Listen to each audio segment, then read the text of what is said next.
It's tangkop time. We learn all things, it's very fine. Masaya, tutok na.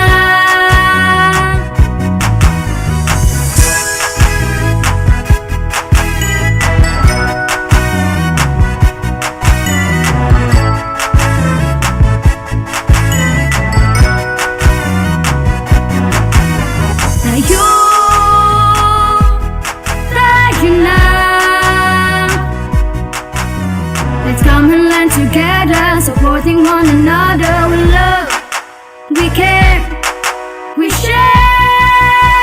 It's tangkop time. We learn all things, it's very fine. Masaya, tutok na. It's tangkop time. We learn all things, it's very fine. Masaya, tutok na. It's tangkop time. We learn all things, it's very fine. Masaya, tutok na. It's tangkop time. We learn all things, it's very fine. Masaya, tutok na. It's tangkop time. We learn all things, it's very fine. Masaya, tutok na. Tangkop time.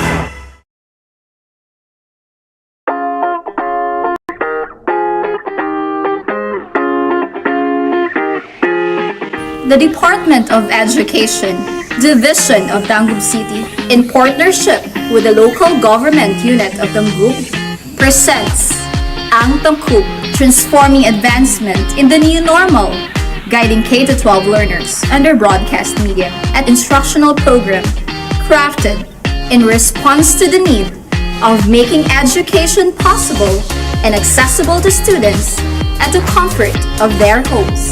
It covers the most essential competencies, thematically layered in drama plays which were originally written, directed, and performed by teachers to see to it that education is securely provided. This is Ang Tangkub.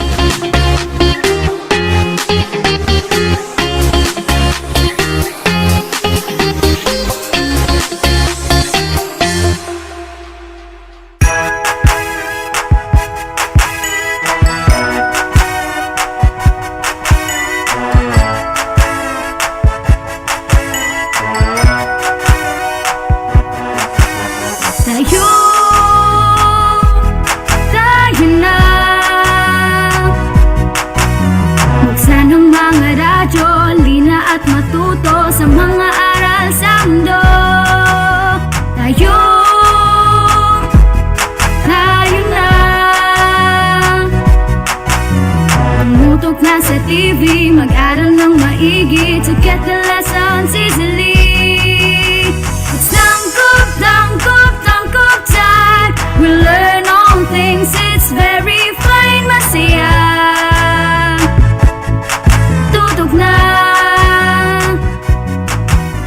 It's tangkop time. We learn all things, it's very fine. Masaya, tutok na.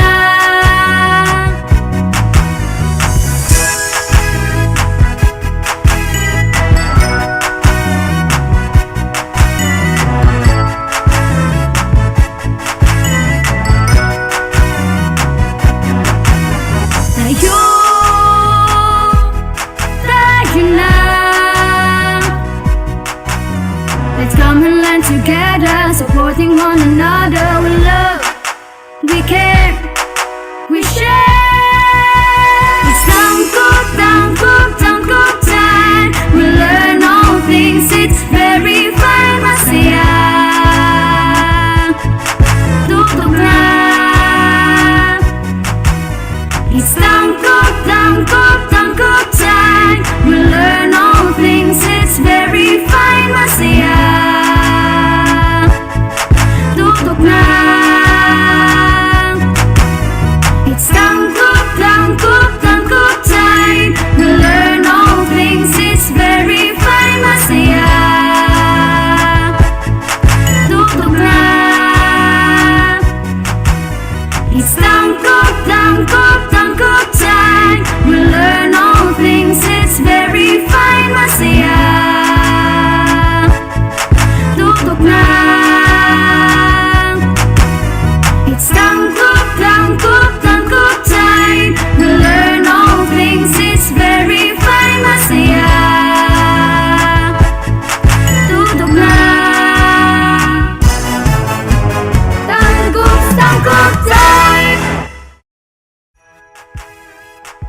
Good afternoon, learners, especially to our senior high school TVL learners. Welcome to our Astral Academy Cyber School. I am Teacher Chris. I am Teacher Jade. This session will be discussing a new topic for Java Programming NC2. This will happen after a short break. This is Astral Academy Cyber School.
And we are back, still here in Astral Academy Cyber School. So, Teacher Mac, last Yes. session, we have discussed about on how to select and organize information correctly. Yes. Okay, and also learners, you have learned on what is algorithm, and we have used pseudocode in presenting our algorithms. For this session, we will introduce to you, learners, on how to use flowcharts and presenting algorithms. So learners, take note that this session is a continuation session, our discussion for our last learning competency. So Teacher Jade, can you please give our last learning competency? And before we proceed, before we proceed on how to create flowcharts, can you give our learners a quick review on our last discussion, Teacher Jade? Okay, so learners, now our last learning competency was select and organize information correctly, and also we have discussed on what is algorithm. Learners, take note that an algorithm is a set of instructions for solving a problem or accomplishing a task. So it is a step-by-step process. Yes, that's right. And with the use of pseudocode, we have presented our algorithm. On the slide 3, inyong nakitaan din ha, that pseudocode is a simple way of writing programming code in English. Correct. Pseudocode is not actual programming language, and also it uses short phrases to write code for programs before you actually create it in a specific language. Yes, you're right, Teacher Chris. Teacher Jade. So learners, in order to refresh your memory, let's have maybe a small recap or an example on how to create pseudocode. So this pseudocode will accept two integers and display the sum of two integers. So flash on your screen a sample pseudocode. No? Yes. So actually, learners, ang title na is create. Most of the time, if your teacher will ask something about creating pseudocode, most of the time magbutan sila og statement nga create a pseudocode that accepts two integers and display the sum of the two integers. Okay, integer number. So if you notice that you have the accept, it means that your pseudocode will input or enter something, no? Yes. And also, Yes. if it, the word display there, it shows there that the meaning of there it will output something on your pseudocode. Yes. Okay. So on your pseudocode, there should be a word begin, and then since our pseudocode will ask or accept two integers, Yes. there's a maybe declaration or declaration of the first number and the second number, and also to the sum, which is the output of addition. Yes. So the next line is output. It means it will display. So then it goes ang display. Output the enter the first number.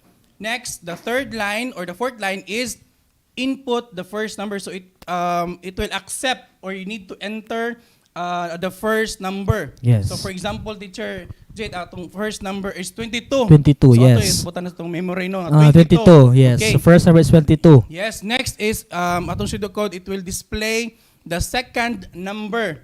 So, Okay. display ra gini siya, kanarang yun ang sentence or phrase there nga, Yes. enter the second number. Kay darabay time nga ang learners would ma-confuse sila nga ang ilang magitan sa output is dili ka nang enter the second number kanang whole gyud nga Yes. word na output nga word and enter ana. Correct. Ang ubang learners mo na ilahang pagsabot. So Yes. for the clarity no kana siya is enter the second number gyud ang kanang naa sulod sa double quote. Yes, you're right. Wala na siya mo flash no Correct. mo bugawas. Yes, so teacher it Chris. means that ang output at ikuha na siya kanang wala skip na sa computer Yes. if you will go to programming. Yes. Ang magawa sa na is only the double quotes there, the sentence inside the double quotes. Yes. Okay, in the next line, it shows there input second number. So first number is 22, 22. and the second number so 15. so ikay mo add na yun niya ha. Ako mo. 22 plus Okay, 15 pila. 22, pila ka no? Sige. Okay. Okay. So after that, you have now your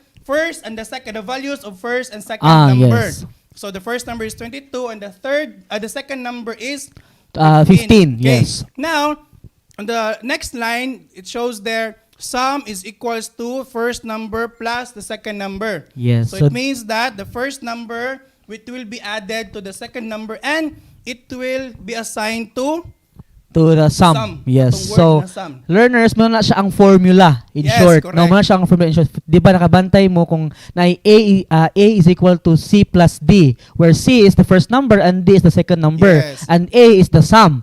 So there diha since kay kuan man siya pseudocode so in English. So Yes. that's why guys like sum is equal to the first number nga gi-input and then added by the second number. Yes, that's right. So karon nakuha na the sum is now assigned to the first Yes. number which is 22. 22 and then the 22 second it will number be added to 15. So, what is the sum kaha? So the sum there no as you observe there na sum output sum of this number. So kanang sum of this number na aso sa double quote muna siya ang ning gawas. Yes. And then naay tapa dira nga sum. Di ba nakabantay mo sa formula nga naay sum is equal to first number plus second number. The result of the first number or the sum no first number is 22 plus 15 that is 37. Am I right? Mathematics major juga teacher Jade. In top.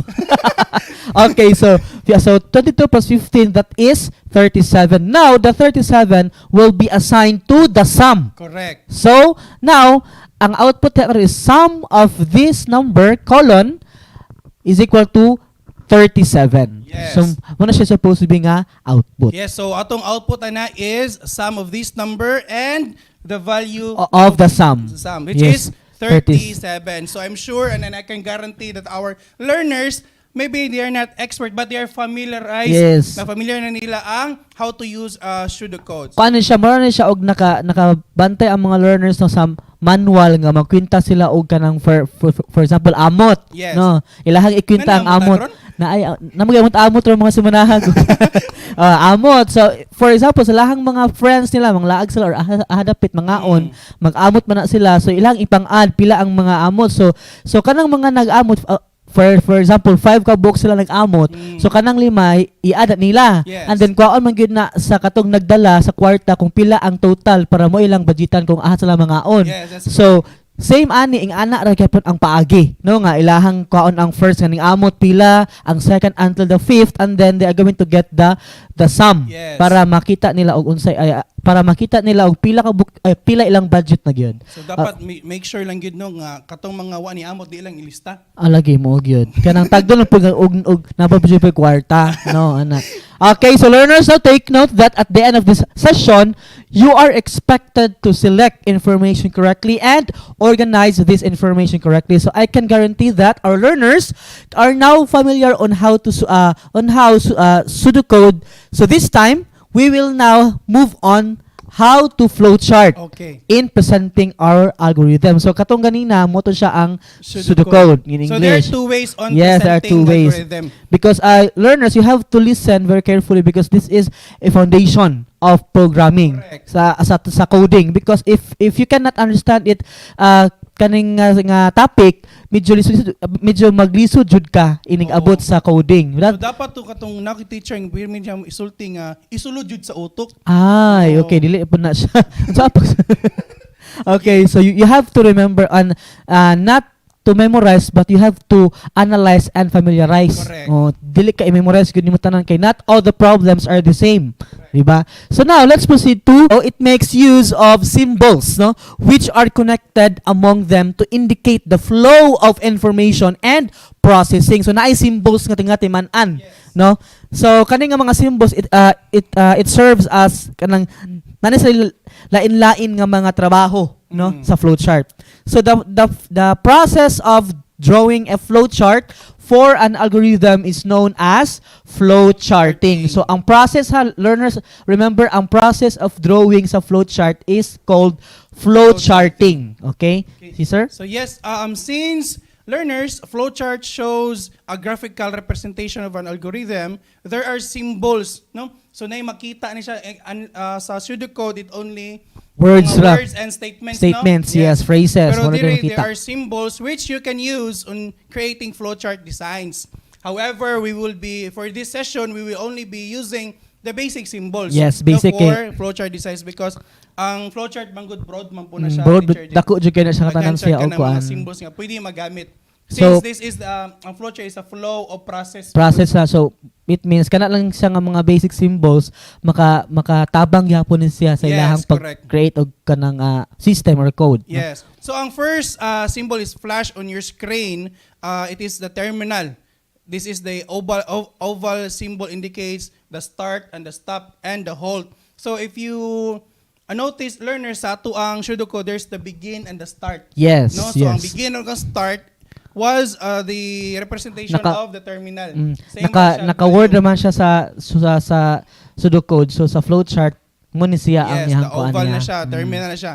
So, in the program's logic, for sumagamit ini mo siya in maybe starting the system, the first or stopping the system. Yes, oh. Okay? So, a pause or halt is generally used in a program logic under some error conditions. So, if there are sometimes nga mag-error, for example, if you have entered a username, a password, incorrect username, password, dili gyud na siya automatically musulod sa imuhang account. Yes, so, of course. with the use of the terminal, it will indicate na mo stop Mo sa stop, ang yes. mo stop. Or for example po, if the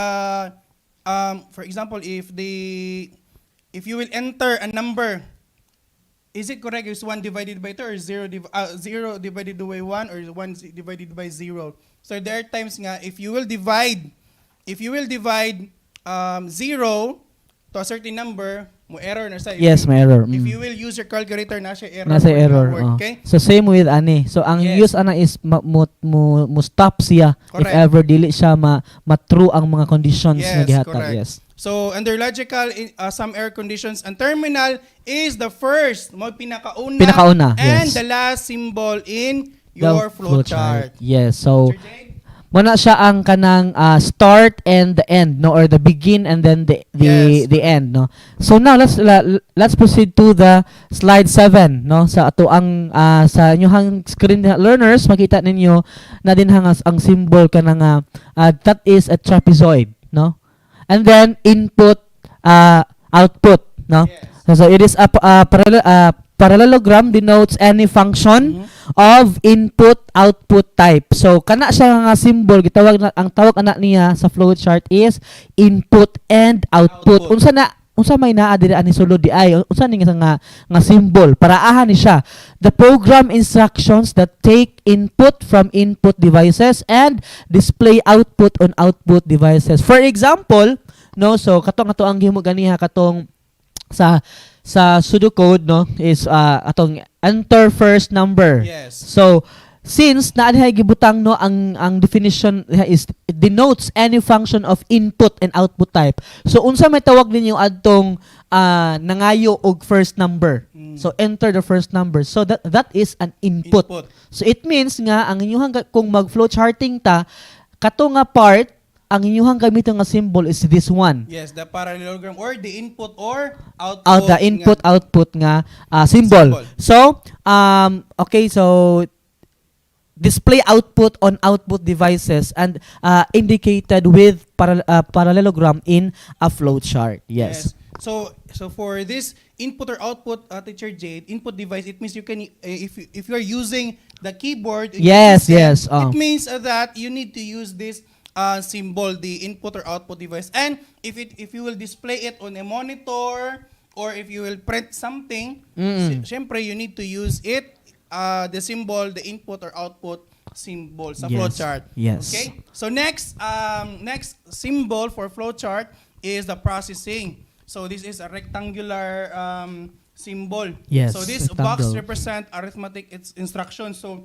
sa atuang pseudocode ganina, you can use the statements that states sum is equals to first number plus second number. So, so pili mo siya ibutang. Usually, this is the symbol where the formula occurred, no? Yes, correct. Mali nga time nga, diri ibutang ang mga formula na if Yes. ever there is, no? So mo ni siya mga arithmetic instructions. So mo ni siya mga formula or any processes. Processes, yes. So all arithmetic processes such as adding, makikita na Teacher Jade, no? Yes, adding, yun. subtracting, multiplication, division are indicated by action or process symbol. So this symbol is intended for all processes. Yes. Okay, so now let's proceed to the decision, no? Symbol.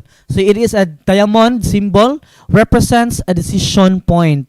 So in this time, no, in this symbol, decision-based operations such as yes or no question or true or false are indicated by diamond in flowchart. So now here ang example ano niya is, for example, no, naatay katong gi-input nga kana batang kanang mga voter, no? So for example, pila man day ang edad, no, nga pwede maka-vote yun, no? Bata pa, bata. So it means 18 Yes. above, di ba?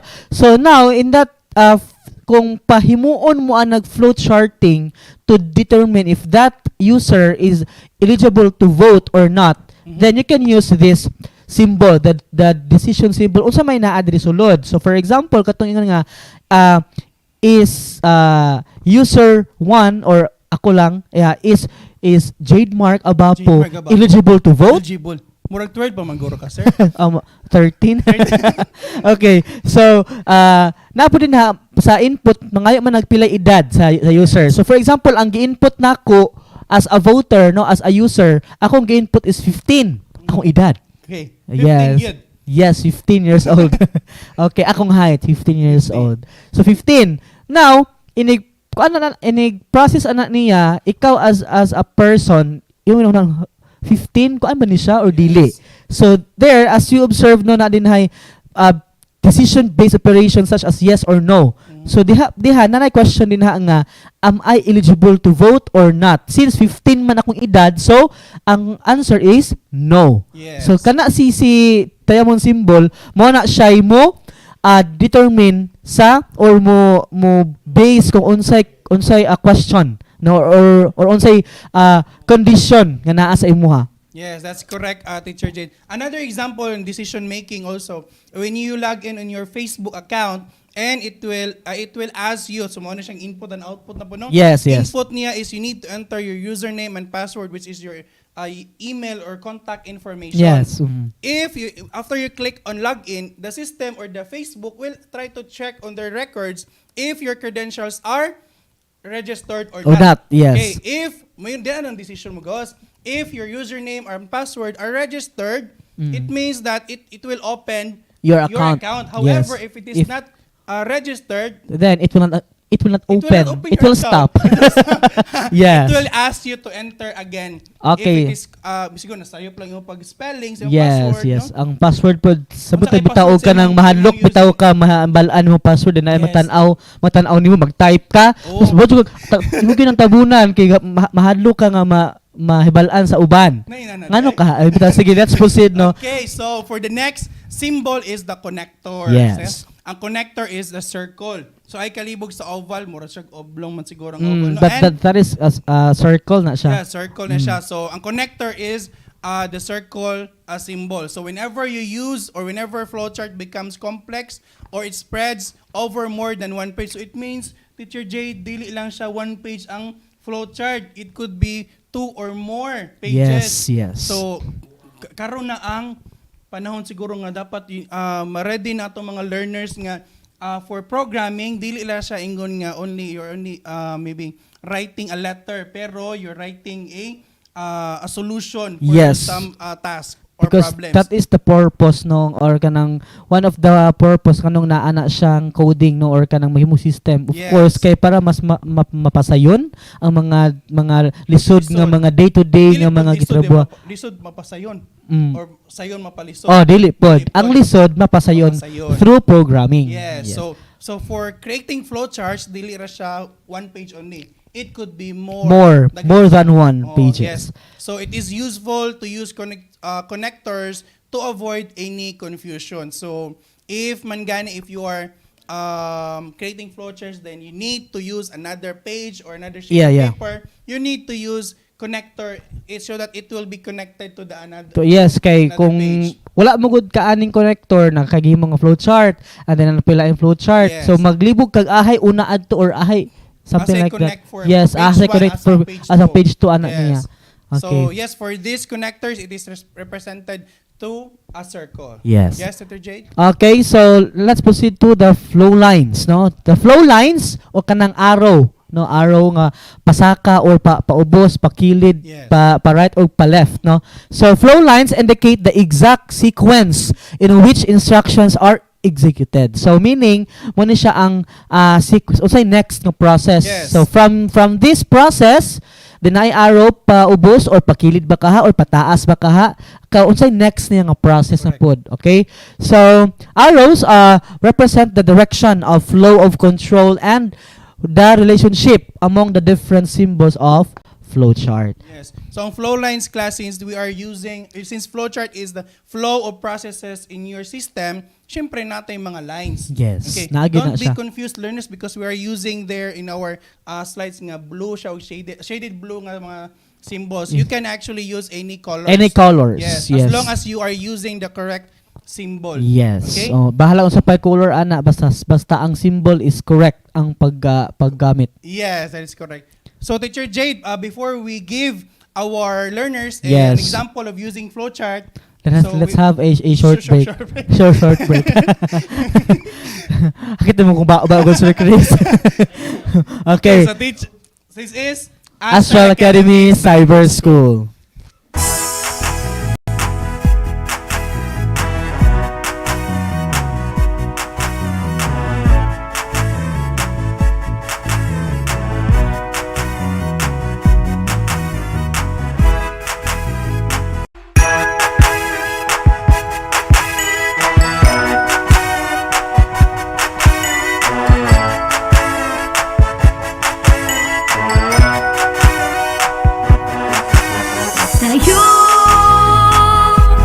Tayo na.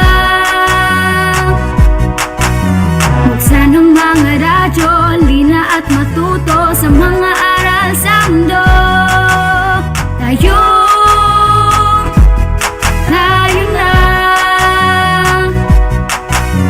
Tumutok na sa TV, mag-aral ng maigi to get the lessons easily. It's tangkop time. We learn all things, it's very fine, masaya. Tutok na. It's tangkop time. We learn all things, it's very fine, masaya.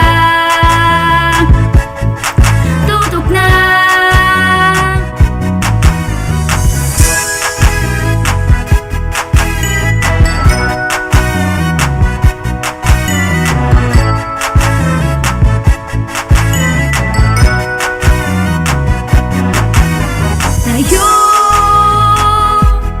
Tayo na. Let's come and learn together, supporting one another. We love, we care, we share. It's tangkop time. We learn all things, it's very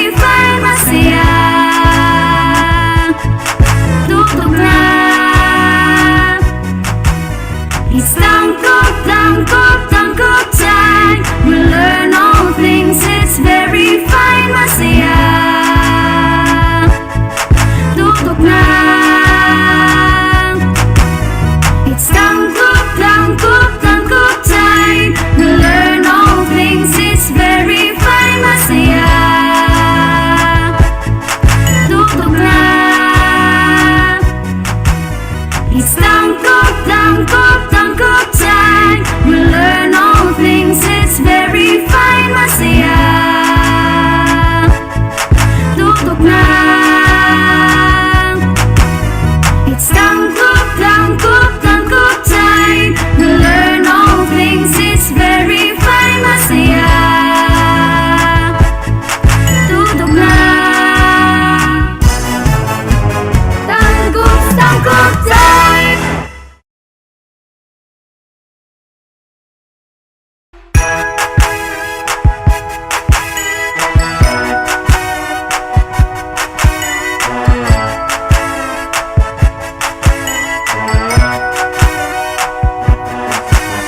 Tayo, tayo na. Buksan ang mga radyo, lina at matuto sa mga aral sa mundo. Tayo, tayo na. Tumutok na sa TV, mag-aral ng maigi to get the lessons easily. It's tangkop, tangkop, tangkop time. We learn all things, it's very fine, masaya. Tutok na. It's tangkop, tangkop, tangkop time. We learn all things, it's very fine, masaya. Tutok na.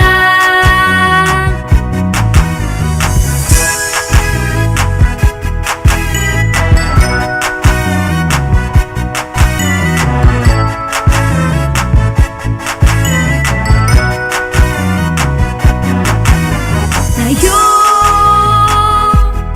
tayo na. Let's come and learn together, supporting one another. We love, we care, we share. It's tangkop, tangkop, tangkop time. We learn all things, it's very fine, masaya. Tutok na. It's tangkop, tangkop, tangkop time. We learn all things, it's very fine, masaya.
And we are back, still here in Astral Academy Cyber School. So, Teacher Jade, we're done with our symbols for flowchart, no? The Yes. basic symbols for flowchart. So, can you give our learners an example? I'm sure kaya kanini mo, Teacher Jade. Kaya ko na to. Kaya dyan siya. So, an Sige. example of using flowchart in presenting our algorithm. Yes, of course no. So for the learners no nga masabtan gyud nila og unsa ng flowchart, and of course ato mga symbols nga ato ang gipang discuss ganina. Yes. So we will give an example of a flowchart no. So learners, we are going to create a flowchart that accepts the two integer and displays the sum of the two integers. So katuning ganiha. Correct. Katuning sa pseudocode nato Yes. nga mangayo og ang system is mangayo og Amot? amot no, mangayo og input no, duha ka number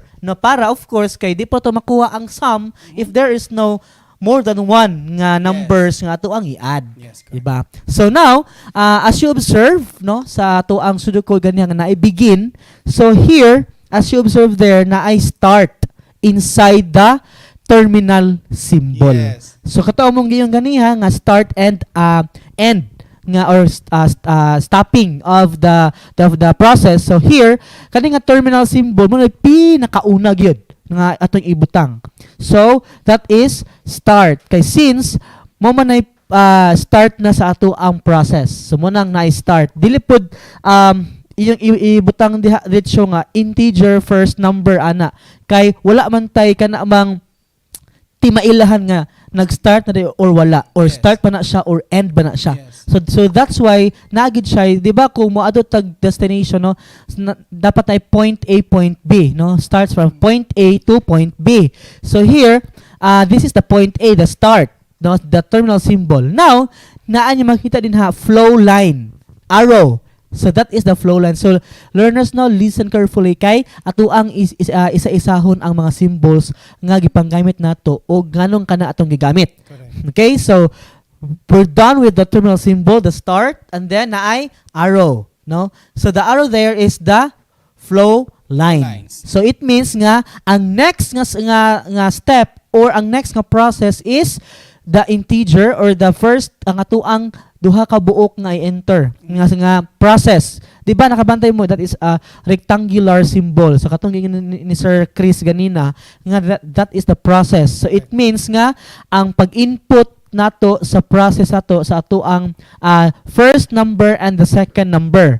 So dili man nato na makuha ang sum if what tay input nga first number, second number, and then the sum nga ato ang assignan sa output or sa result. So, muad lang ko Teacher Jade sa for programming naman good class, this is what you call declaration of variables. Yes. So dinhi na pod mo gawas ang data types Yes. nga ato ang gamiton. Pero mo proceed ta Mo na proceed po ta sa mga umabot nga mga Mga sessions. No? yes, of course. Kanilang gyud kay very important ni siya before ta mag-code kay para masabtan na nila inig mag-coding na ta ang process. Okay, and then after that, the process no kay inyuha mo na hunaon unsa may need nato nga kanang ibutang same ba anang magluto ta og sudan so unsa may mga ingredients nga atong kinahanglan para maluto na siya.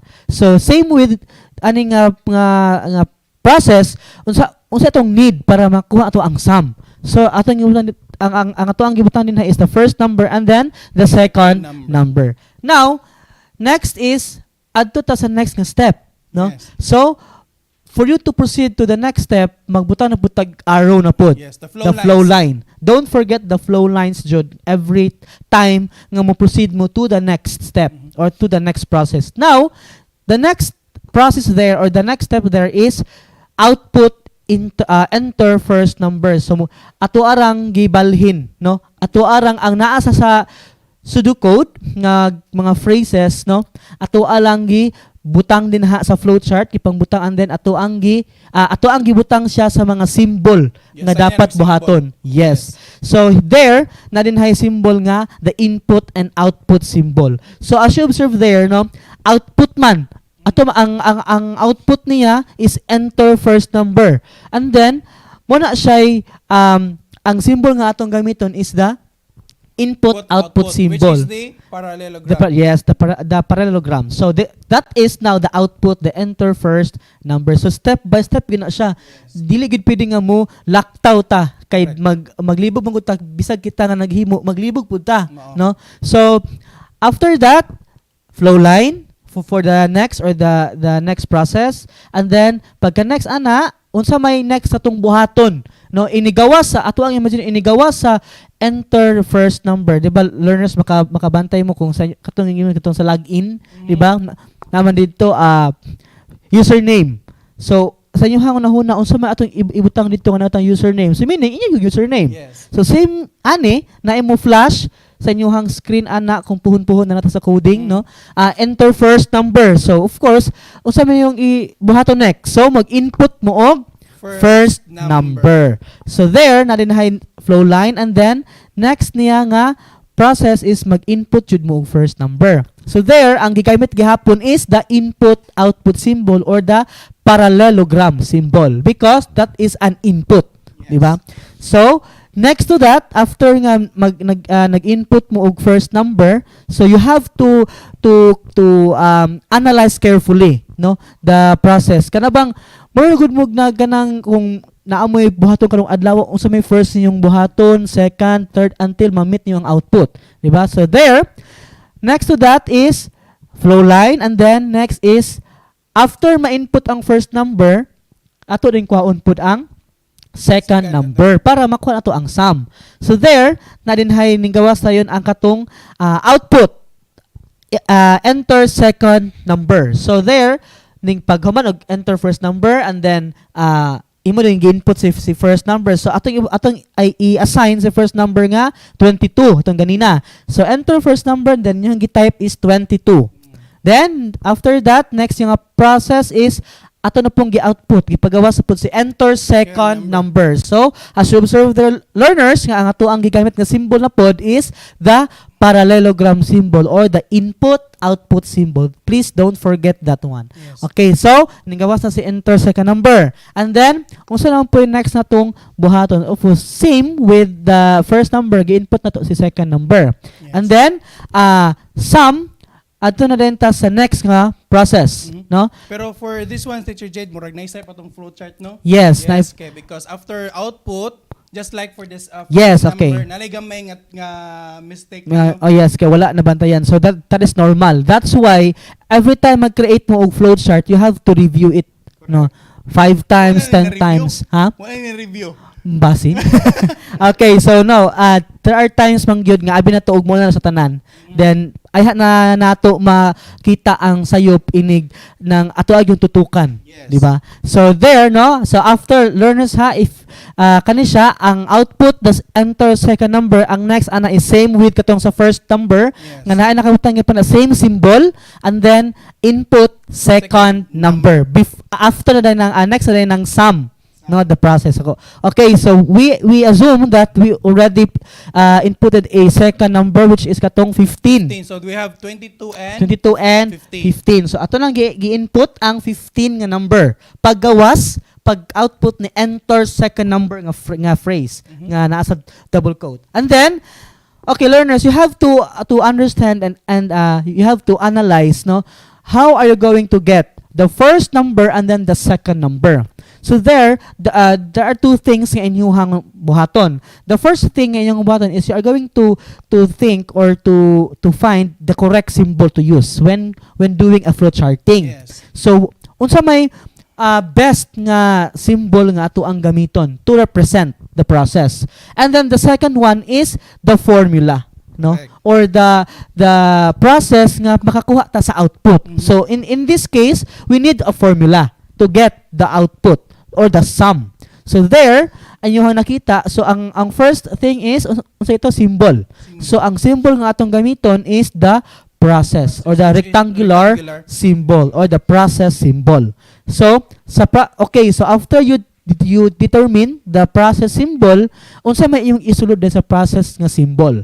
So ato ang ginganiha ang ikaduha is the process or the formula to get the sum. So unsa may formula? Very basic, very simple. Sum is equal to the first number nga yung gi-input plus the second number nga yung gi-input. So as you observe sa kinatasan, nakabantay mo dito no nga sa process ito na integer, first number, and then second number, and then the sum. Katong ato ang kinahanglanon, di ba? So diha na nato nakita nga si sum is nagamit na siya because kana si sum sa kung giyong pagganina nga mo na ato ang assignan og value or the output of the two numbers. So there, sum is equal to first number plus second number. The first number there is the 22. So we assume nga ato ang gi-convert na siya. Ato ang gi-substitute rather. Yes. Ang first number sa 22 nga gi-input nato. So as a programmer or as a kanang maghimo og flowchart, you have to kanang analyze, inyo i-imagine tanan. So more on imagination taani where tinuod pud siya, di ba? Yes. Kay Dili man ni siya nga tama we're ra. actually best in imagination. Yes, best in imagination, that's starting today until the end of the school year, no? Yes. And until the end of our topic sa tuang subject. So there, first number 22, and then the second number is 15. So diha nga process symbol mahitabo ang calculation na dayon. So the first number 22 plus second number 15 is equal to 37. So now the sum is equal to 37. So the value of the sum now is 37. So unsay next atong buhaton? So kanang si process ha, dili siya output ha, dili siya mo display. Kay process meaning backbone na siya. Dili sa ko ang backbone ha. Backbone na siya. It means nga muna siya kanabitawng naa sa tago nga process, no? And then after you get the sum, unsay next nimong buhaton? So flow line na pud ka, and then two things ang imong buhaton is mag-assign na pud ka og symbol nga angay natong gamiton. So since output man nato ang gipangita nga ma-output ang sum.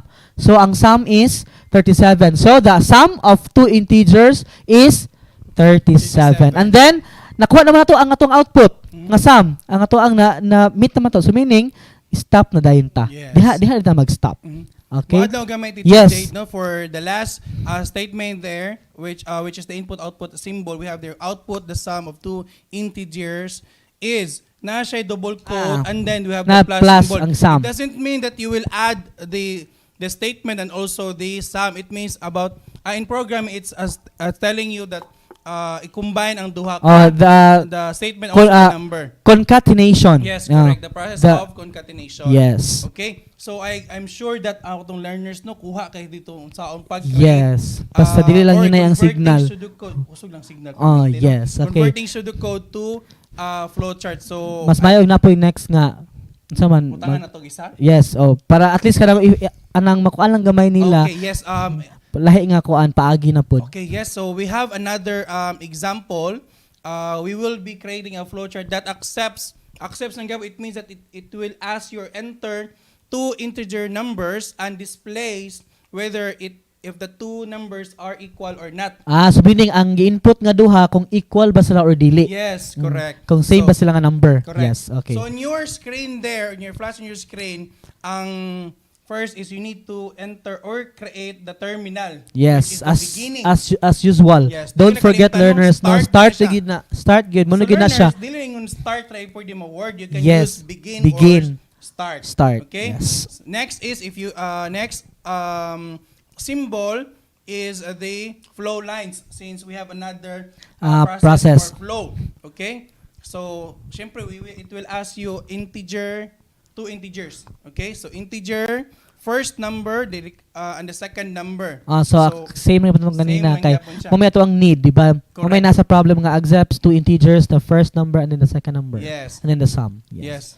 So next symbol is it will output enter first number. So enter first number, it will shows on your screen or it will display enter first. It will ask you to enter a first number. Yes. Munta na po nurse nga butangan man yun na sa sir.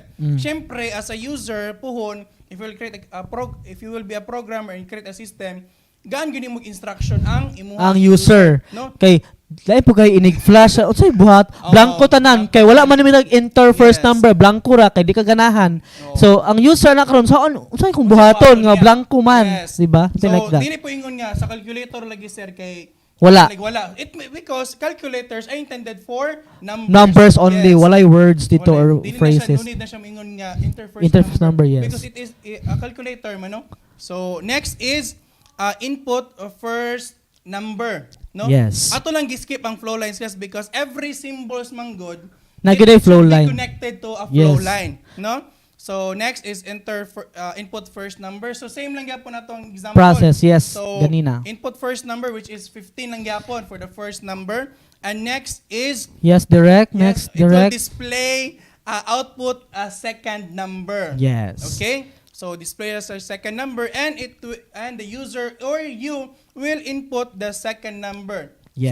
So for the first number it is 15 and for the second number Is 22.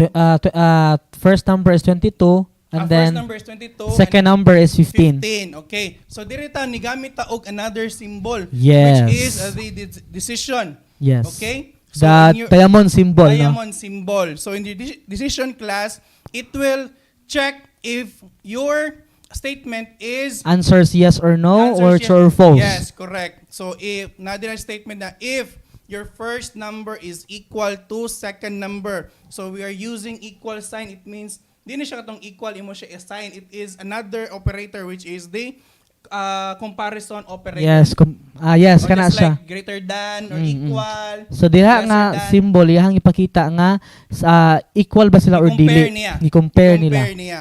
But we will be using another symbol for our next maybe session, no? Yes. So if the first number is equal to second number, so in Bisaya ramin ka nga ang first number ba equal ba sa second number? Yes, Oh, something like that. So is it true or false? So is 22 equal to 15? 15, No, okay. So unsa man ang answer ana? Is it true or false? So it means True. that is true. That Okay, is false. Yes. So on your screen there, na siya true or false from Yes, sa your, kilid, is no? it my left side or right side? Ang false is naa sa right side. Right side. Yes. Okay, And then so- the true is in the left side. Yeah, so since it is false, dili siya madto sa true sa flow lines. So mo ni siya class that there are another way or na siya duha ka way nga flow. It could be on true or false. False, yes. Okay? Pero for this statement, since 15 is not equal to the 15 no? Ang first number. 22. 22 is not equal to to 15.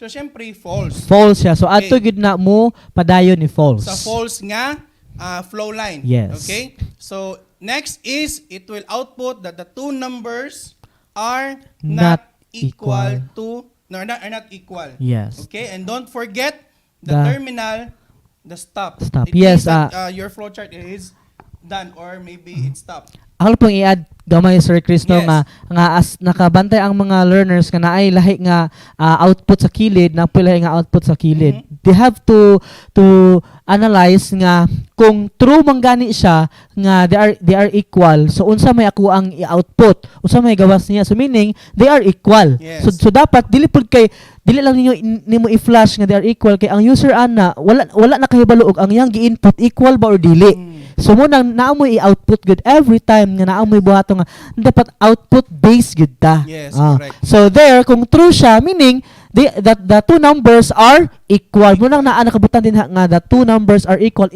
inside the double quote. And yes. then kung false pud siya, yung po naon kung false siya kung dili sila equal, usa may akong i-output. Yes. So they are not equal. Para ang user nga nagamit sa system, they are kanang guided sila Correct. nga okay, so dili gid equal kay mo lang ako to among giyong ganiha nga ang lisod mapasayon Mapasayon. through this programming. Correct. Okay. So, pero Teacher Jade, learners, it doesn't mean that our flowchart is the only flowchart nga pag-create or pag-check sa equality sa two numbers. Yes. Okay?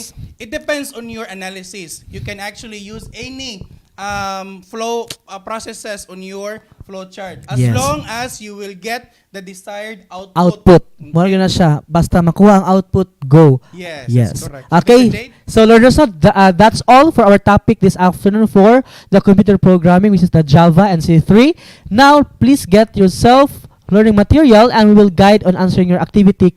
And can you please read the directions, Sir Chris? Yes, for our activity in your SLM, you need to create the flowchart that enters two numbers and displays the product of the two numbers. Yes, very simple. Yes, Na kay kayo. nanay clue, no? Yes, nanay clue, Kay no? ganiha addition the sum Yes. karon product of the two Product na numbers. lang. Okay, Yes. good. So alright, I guess that we're done with our lesson for this afternoon in Java Programming NC2, and we hope that you have learned something new today. But before we end, please take note Yes, on the our second attendance marker. Please don't forget, learners, especially to my students in programming. Oh, no, mga Yes. viewers ron. Yes. Oh, very good Don't kayo. forget to write the attendance marker. Okay, so magpasalamat ka na kay pasalamat. Yes, of course. Ato ang pasalamatan ang ato ang technical team, no? Sana ka, no? Apilta. Ito si Sir Norbel, si Sir Sultan, and then Ma'am Leah, and then ikaw, ako. Okay, so this has been Teacher Jade. Okay, this is Teacher Chris from Sumirap National High School. This is Astral Academy Cyber School. Bye-bye.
The Department of Education, Division of Dangub City, in partnership with the local government unit of Damgub, presents Ang Tangkub, transforming advancement in the new normal, guiding K-12 learners under broadcast media, crafted in response to the need of making education possible and accessible to students at the comfort of their homes. It covers the most essential competencies thematically layered in drama plays, which were originally written, directed, and performed by teachers to see to it that education is securely provided. This is Ang Tangkub. It's Tangkub, Tangkub, Tangkub time. We learn all things, it's very fun, masaya. Tangkub time.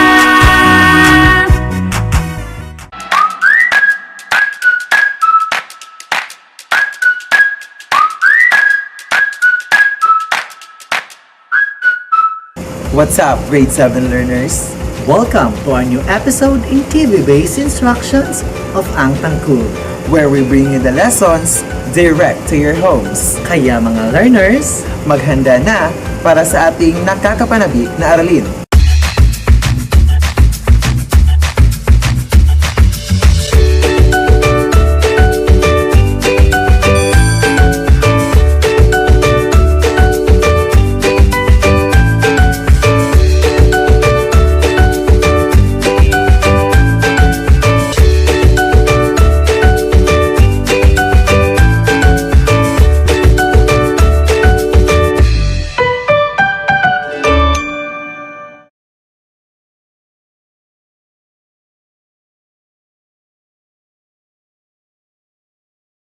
Last episode, we discussed the arts and crafts in Mindanao. In today's episode, you will be going to incorporate the design, form, and spirit of artifacts and objects from Mindanao to one's creation.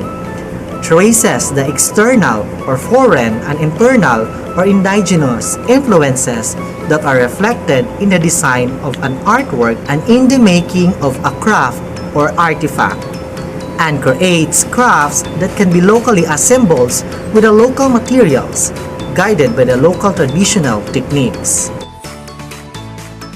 Arts and crafts of Mindanao, attire, textiles, and tapestries. Bilaan. The women cut mother of pearl into small shapes that look like sequins called takmun to form geometric patterns.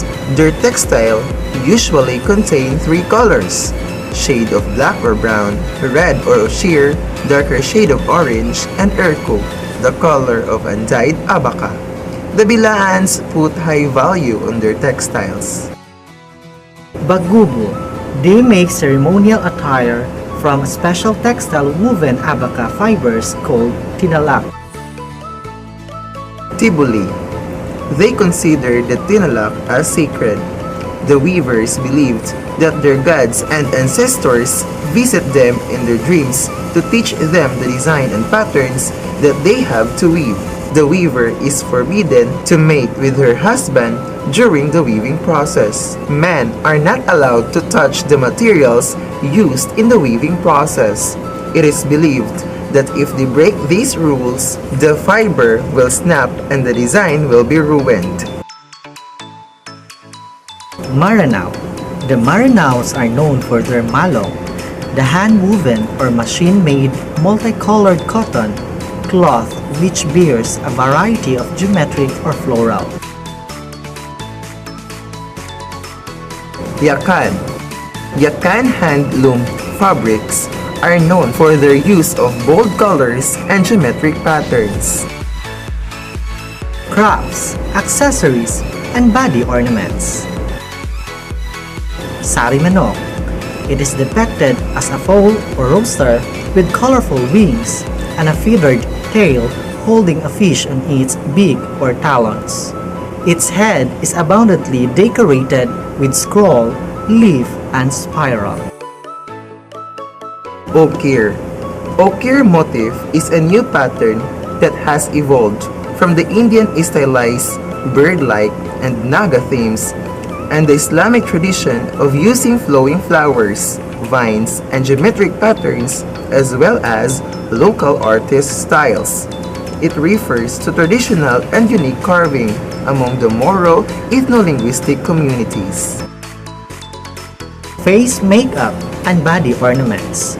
A distinct form of visual arts in the Yakan is a facial makeup applied on brides and grooms. After applying a foundation of white powder, dots and lines are painted in various patterns on the faces, creating the effect of formal and elaborated masks which match the ornate costumes of the couple. Tibuli accessories. Hilot is a heavy brass belt worn by women during festivals. The Tibuli nobility wear it with bracelet and anklets, furnished with ball bearings that make a sound as the wearer walks. The bells that are hung from the distinctive brass or beaded belts signal the approach of a woman. Architecture. Turugan.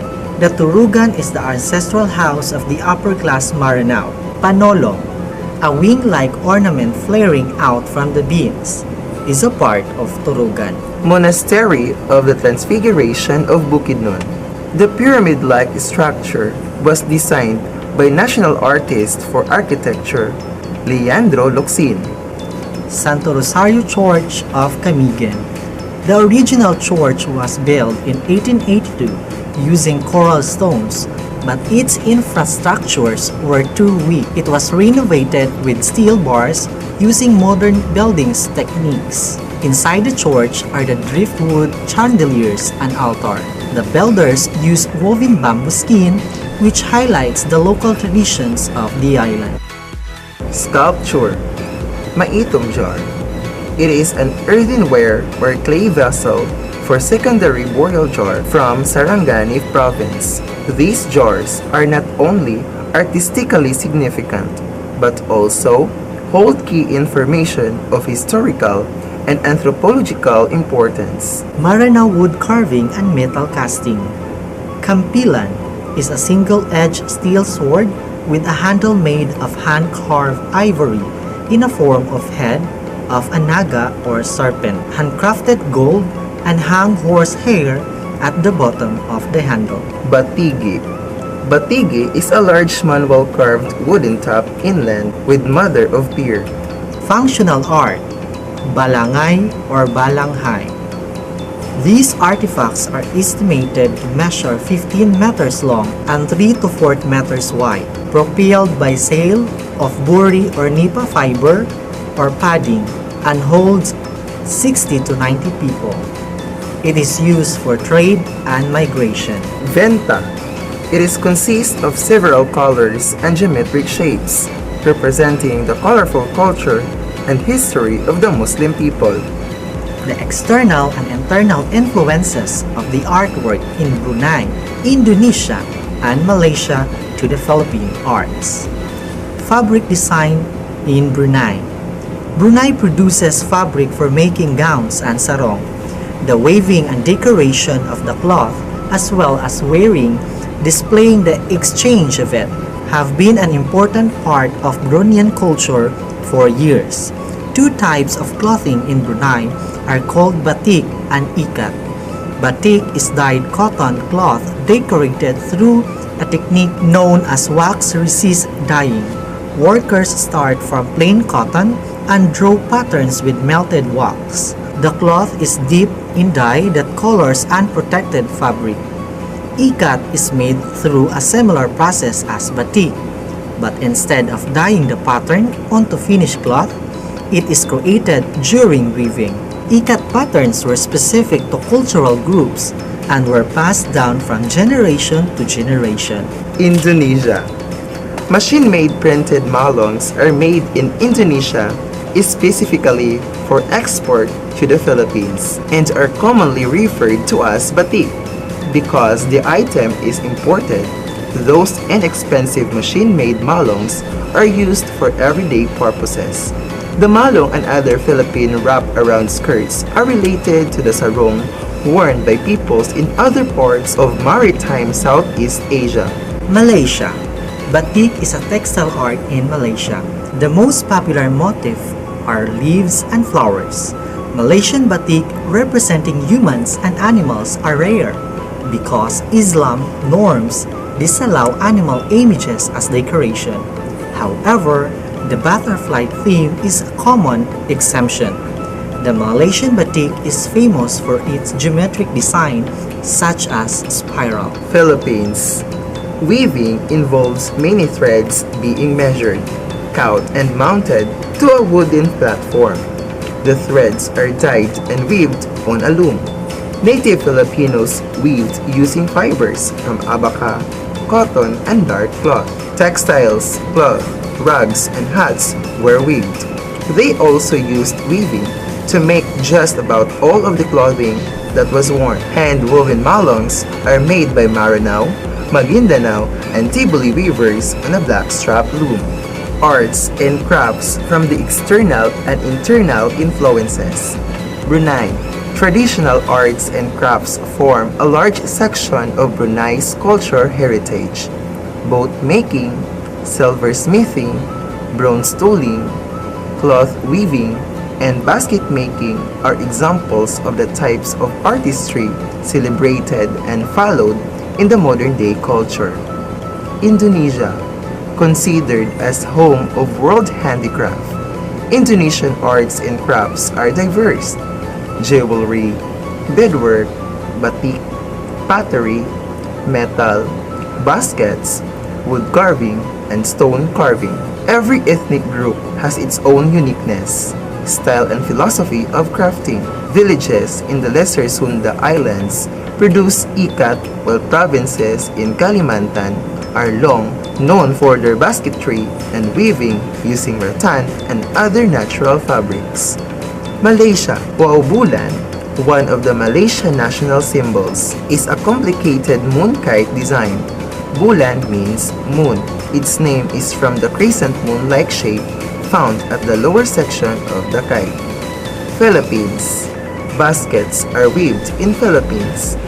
These are commonly used to transport grain, store food, and catch fish. Sculpture in Brunei, Indonesia, Malaysia, and Philippines. Brunei. Sculpture in Brunei takes on a more functional role than one ornamental one. The people have a long tradition as excellent craftsmen using bronze and silver to create adornments and functional items such as bowls, tools, and the like. Indonesia. The Indonesian sculptures' skill are impressive. How they handle the metal tools, the sharp carving tools, slowly putting away wood chips and transform a rough wood log into art. Traditional carvings decorated walls, doors, and columns. Malaysia. Most of Malaysian sculptures are relief. These are partially carved into or out of another surface. Relief wood carving frequently adorn the doors, walls, and windows of traditional Malay houses. Philippines. Sculpture is one of the most familiar art form among Filipinos. The most popular wood carving in the Philippines are carvings of the anitos or natural gods, santos or saint, and the statue of the Christ and the Blessed Mother. Sculpture has undergone changes in terms of shape, size, and the medium used. That's all, learners! We hope you learn new things today. Kindly get your pen and self-learning materials in Arts 7.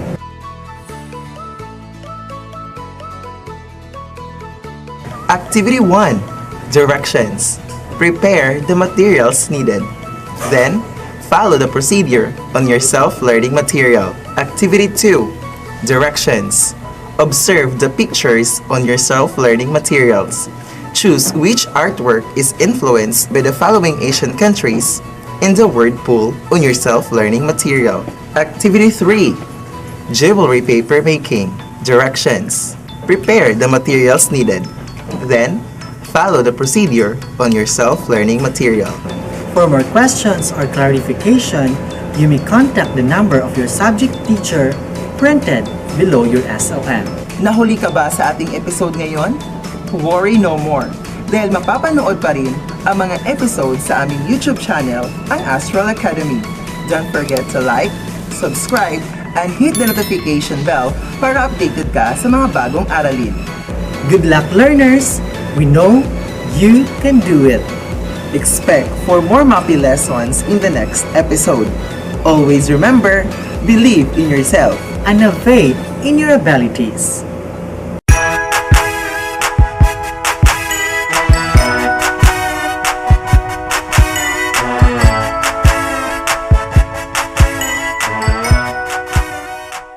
Paano ba malalaman kung tama ang iyong piniling uri ng pagpapahalaga? Bakit mo kailangang piliin ang mas mataas na antas ng pagpapahalaga? Ano ang maganda na maaari nitong maidulot para sa iyo? Ang mga pinahahalagahan mo ba ngayon ay makakaapekto sa kung ano ang maaaring maging kinabukasan mo? Ano-ano ba ang mahalaga sa isang kabataang katulad mo? Magandang araw, grade 7 learners! Sa araw na ito ay pagtutuunan natin ng pansin ang tungkol sa gabay tungo sa pag-unlad ng pagkatao. Maraming maaaring maging sagot sa tanong na ito sapagkat magkakaiba ang pamantayan sa mga pinahahalagahan ng bawat individual. Maaaring ang iyong sagot ay pagkain, hangin, buhay, pag-aaral, magulang o kaibigan, at iba pang material at di-material na bagay na para sa sarili mong pananaw ay mahalaga. Bagamat magkakaiba ang antas ng pagpapahalaga ng tao. Mahalagang hamon sa atin, lalo na sa iyo, ang pagsasabuhay ng mas mataas na antas ng pagpapahalaga sa isang sitwasyon. Ito ay sa pamamagitan ng palaging pagpili na gawin ang mas mataas na antas ng pagpapahalaga kaysa mababang antas. Sa ganitong paraan ay mas nasisigurado mong ginagawa mo ang tama at mabuti. Ayon kay Max Keller, ang moral na kilos ay nagaganap kung ang isang tao ay pumipili ng isang pagpapahalaga kapalit ng iba pang mga pagpapahalaga. Ang paghuhusga sa pagiging mabuti o masama ng kilos ng tao ay nakasalalay sa pagpili ng pahahalagahan. Sa mga gawaing maituturing ng sariling konsensya bilang mabuti, nakikita na mas pinipili ang mataas na pagpapahalaga kaysa mababang pagpapahalaga o positibong pagpapahalaga kaysa negatibong pagpapahalaga. Sa kabilang banda, may tuturing na masama ang isang gawain kung mas piniling gawin ang mas mababa kaysa mataas na pagpapahalaga o negatibo kaysa positibong pagpapahalaga. Ang pananalig ng paggawa ng mabuti na nangangahulugan ng pagpili ng mas mataas na mga pagpapahalaga laban sa masama ang nakapagpapataas sa pagkatao ng tao, sa pagbuo ng pagkatao ng tao, at sa pagkamit ng mas mataas na mga pagpapahalaga.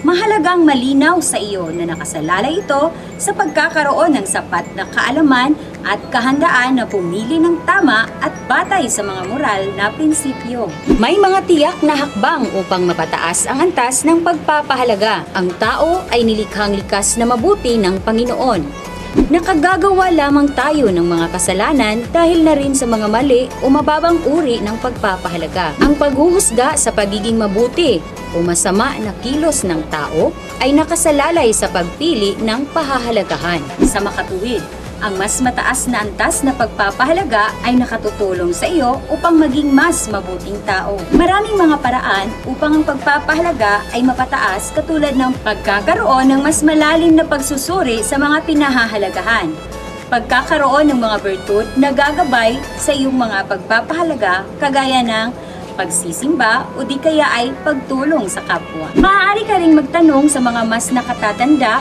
o maghanap ng mga mabuting ehemplo na maaari mong tularan. Magagawa mong mapataas ang antas ng iyong pagpapahalaga kapag naisa puso at naisa buhay mo ang kahalagahan ng mataas na antas ng pagpapahalaga. Ang pagsasagawa ng nararapat at mga tiyak na hakbang upang mapataas ang sariling pagpapahalaga ay nagbubunga ng kabutihan, hindi lamang para sa sarili, kundi pati na rin sa ibang tao. Narito ang mga halimbawa. Kung gagawa ka ng isang aksyon, suriing mabuti kung tama at sa ikabubuti ng nakararami ang pipiliin. Ang dapat na maging intensyon mo ay pagpili na may mabuting epekto sa iyo at sa lahat. At huwag nating kaligtaan ang paggawa ng mabuti at ang pagtulong sa kapwa, sapagkat iyan ang alay na kinalulugdan ng Diyos. Ngayon ay patunayan mo ang iyong piniling uri ng pagpapahalaga batay sa hierarkiya ng pagpapahalaga na gabay sa makatotohanang pag-unlad ng ating pagkatao at naisasagawa ang paglalapat ng mga tiyak na hakbang upang mapataas ang antas ng kaniyang mga pagpapahalaga. Basahin at unawain mabuti ang panuto.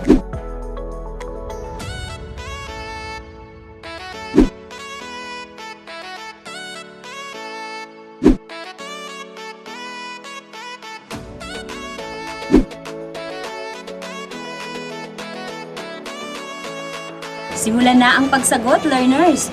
Huwag kaligtaang isulat ang iyong pangalan. At dito lang muna sa ngayon. Hanggang sa muli!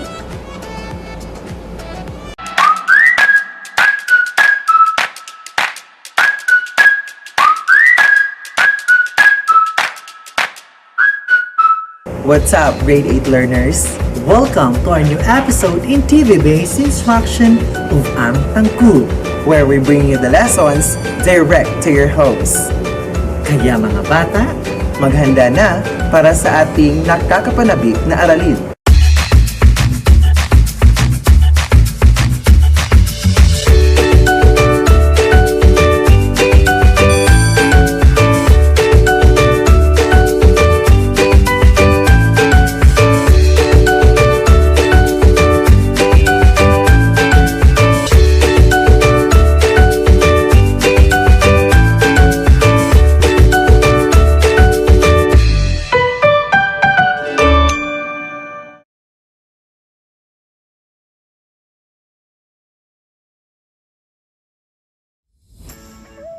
last episode, we discussed the different arts and crafts in South Asia. In today's episode, you will be going to trace the external and internal influences that are reflected in the design of artwork and in the making of a craft.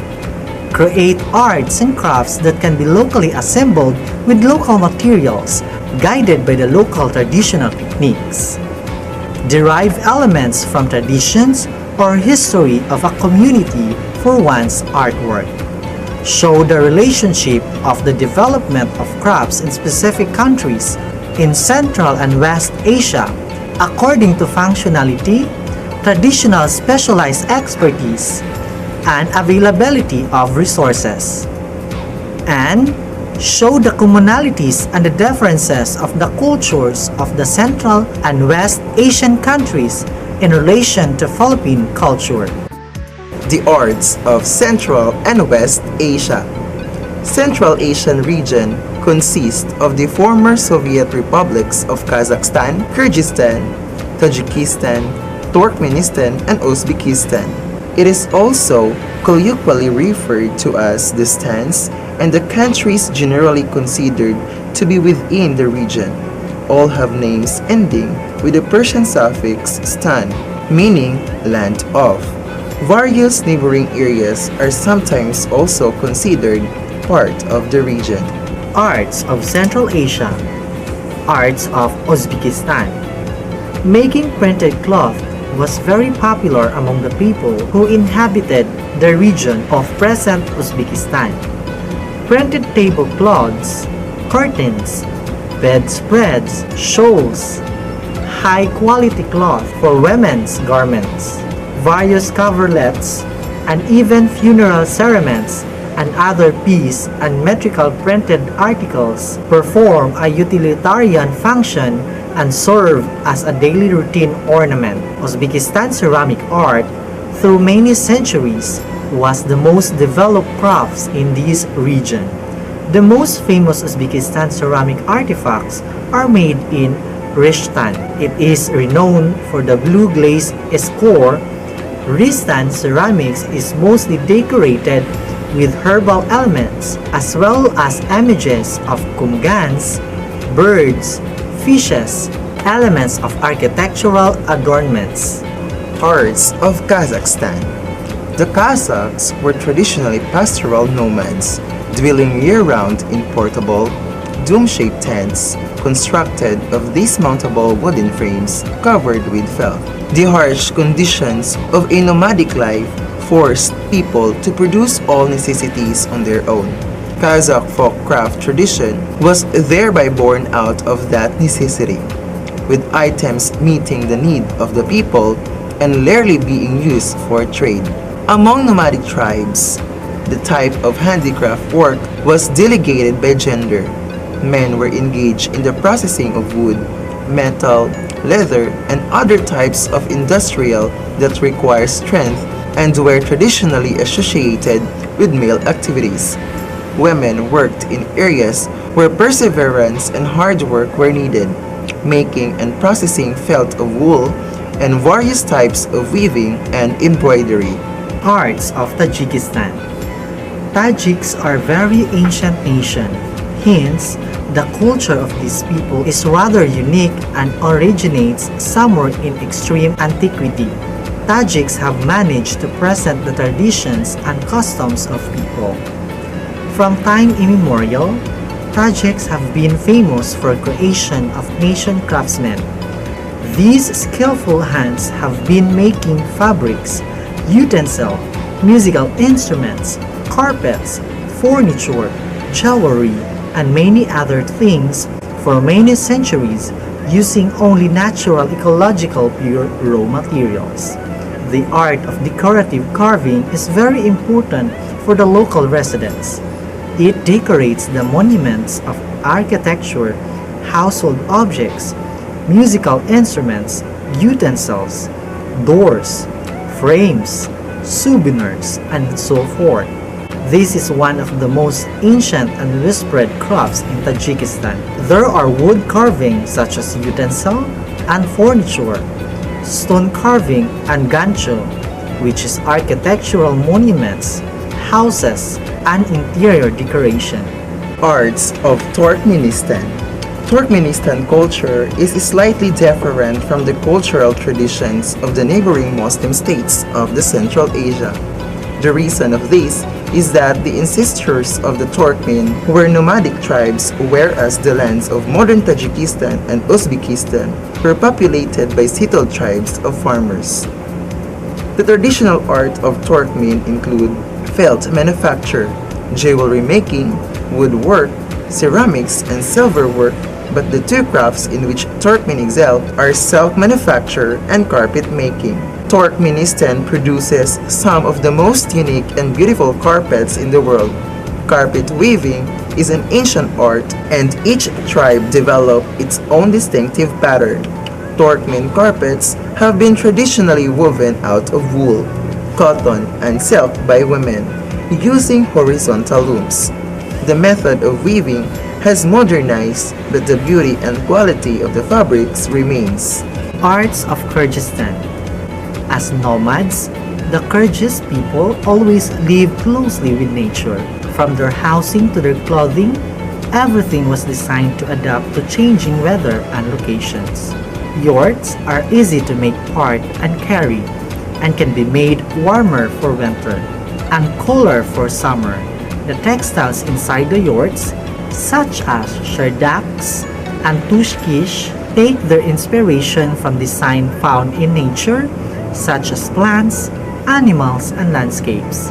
Even clothing was made out of natural materials and designed to be comfortable while still stylish. Arts of West Asia. West Asia, also Western Asia, is entirely a part of the Middle East. It includes Anatolia, the Arabian Peninsula, Iran, Mesopotamia, and the Levant region, the island of Cyprus, the Sinai Peninsula, and partly Transcaucasia. 20 countries are located fully or partly in Western Asia, out of which 13 are part of the Arab world. The most populous countries in Western Asia are Iran, Turkey, Iraq, Saudi Arabia, and Yemen. West Asian art encompasses the arts of the Near East, includes the ancient art of Mesopotamia, and more recently becoming dominant by Islamic arts of Mesopotamia. The emphasis of the art of Mesopotamia was on various, very durable forms of sculpture in stones and clay. Little painting has survived. Mesopotamian art survives in a number of forms: cylinder seals, relatively small figures in the round, and reliefs of various sizes. Islamic art. Islamic art is difficult to characterize because it covers a wide range of lands, periods, and genres, including architecture, calligraphy, miniature, glass, pottery, and textile arts. Religious arts is represented by calligraphy, architecture, and furnishings of religious buildings such as mosque fittings, woodwork, and carpets. That's all grade 8 learners. We hope you learn new things today. Kindly get your pen and self-learning materials in Arts 8.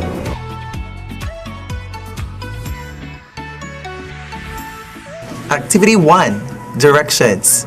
Write the letter of the correct answer on a separate sheet of paper. Activity 2. Directions. Express how much you understand the lesson and how you can relate with the culture of other countries to our own country. For more questions or clarification, you may contact the number of your subject teacher printed below your SLM.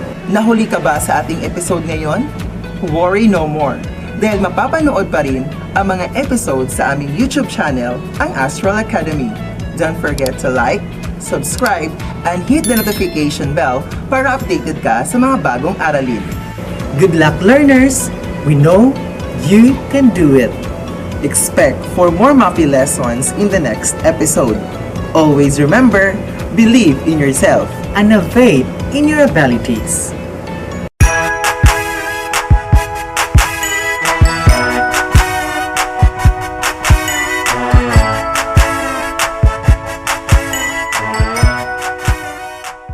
Ngayong panahon ng pandemya, maraming nagpakita ng mabubuting gawa sa kanilang kapwa.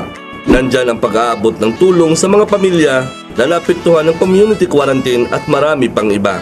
Mayroon ba kayong kilalang tao na nagpakita ng kabutihan sa kanilang kapwa ngayong panahon ng pandemya? Kung ang sagot mo ay oo, paano ba ipinaabot ng mga tinutulungan ang kanilang pasasalamat sa kilala mong tao na nagpapakita ng kabutihang loob? Mayroon bang natanggap ng mga relief goods at iba pang tulong mula sa gobyerno? Mga kaanak at mga kaibigan ng iyong pamilya mula ng pagsisimula ng pandemya hanggang ngayon? Kung oo ang sagot mo, narinig mo ba sa iyong mga magulang ang kanilang taus-pusong pasasalamat sa inyong natanggap na tulong mula sa kapwa? Magandang araw, Grade 8 learners! Sa araw na ito ay ating pag-uusapan ang tungkol sa mga angkop na kilos ng pasasalamat. Ang salitang salamat ay tumutukoy sa pagpapahayag ng ating damdamin na kung saan nagbibigay pugay tayo o pinahalagahan natin ang kung ano man ang natanggap natin. Marahil, hindi lahat ng tao ay madalas nagsasabi nito. Ngunit, naniniwala ako na ang bawat isa sa atin ay may kanya-kanyang paraan upang ipamalas ang pagpapasalamat sa mga tao na tumutulong sa atin at bahagi ng pasasalamat sa kapwa ay ang pagkakaungawa o sa salitang Ingles na charity. Oo, at Ito ang pag-abot ng ating kamay upang tugunan ang pangangailangan ng iba at pagbalik ng tulong na ibinahagi sa iyo ng iyong kapwa. Sa pamamagitan ng pagtulong, natutunan nating damhin ang pangangailangan ng iba at makapag-isip ng praktikal na paraan upang mabawasan ang kanilang paghihirap. Narito ang ilang praktikal na paraan upang maipakita ang pasasalamat sa kapwa at pagkakawang gawa. Una, simula ng araw na magpasalamat sa Diyos at tanggapin ang pag-ibig niya. Kaya ka nakapagpapakita ng pagmamahal sa iba ay dahil sa naranasan mo sa iyong buhay ang pagmamahal ng Diyos. Pangalawa, manalangin na gamitin ka ng Diyos para abutin ang iba. Maging bukas sa paggabay ng Diyos upang dalhin ka sa isang taong may pangangailangan. Manalangin ng karunungan upang malaman kung paano makatutulong kahit sa simpleng pamamaraan. Pangatlo, laging isipin na may paraan kang magagawa upang makatulong sa iyong kapwa. Tandaan, ang pagtulong sa kapwa ay pagpapakita rin ng pasasalamat sa lahat ng pagpapala na ipinagkatiwala sa atin ng Diyos. 4. Himukin ang iba na maging kasama mo sa pag-abot ng iyong kapwa. Huwag kaligtaan ang maaaring itulong ng iba. 5. Maging mapagpasalamat. Sa bawat oportunidad na makatulong, ugaliing magpasalamat. Ang pasasalamat ay halaw sa mga salitang pasa at salamat. Ibig sabihin ay mga bagay na naisagawa dahil sa nais mong ipasa ang maganda at maayos na pakikitungo na ipinadama ng iyong kapwa. At dahil ito ay iyong naranasan, nais mo rin itong ipasa sa iba.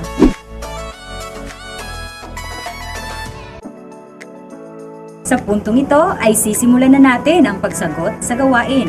Sabayan niyo ako sa pagbasa sa panuto. Panuto.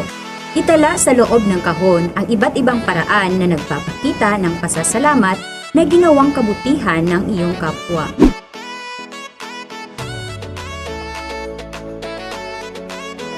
Ngayon, learners, simulan na ang pagsagot. Huwag kaligtang isulat ang iyong pangalan. Hanggang sa susunod na tagpo, learners!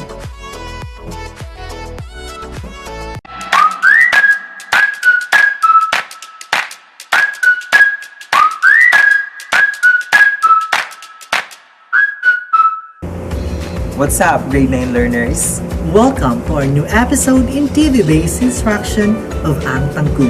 Where we bring you the lessons direct to your homes. Kaya mga learners, Kindly prepare your pen, your paper, and your bag of patience.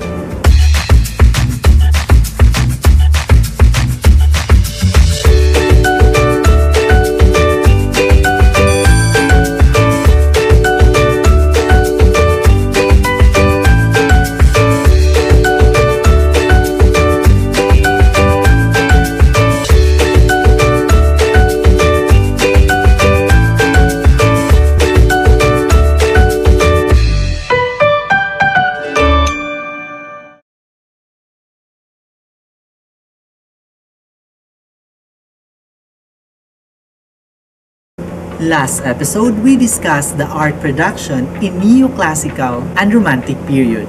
In this episode, you will be going to reflect on and derive the mood, idea, or message from selected artwork.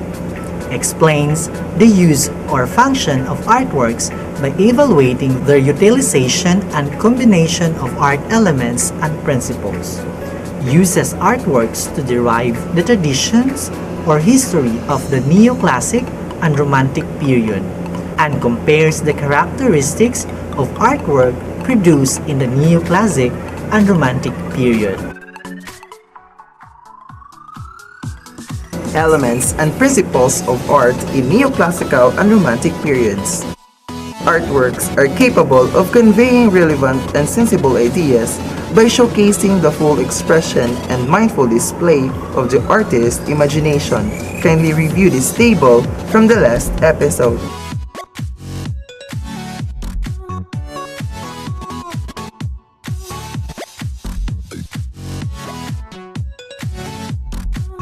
Here are the selected artworks that are popular in the neoclassical and romantic periods. The Oath of Horace by David and the 3rd of May in 1808.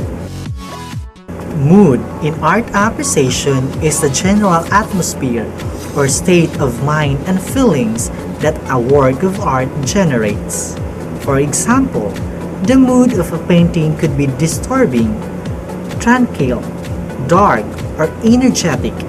Determining the rule or function of artwork might be hard and challenging, but if one has inadequate information about how we perceive message of artwork, as we all know that artwork communicates, it somehow transpires the question, why this artwork created for? Artworks function classified into two, which is motivated and non-motivated.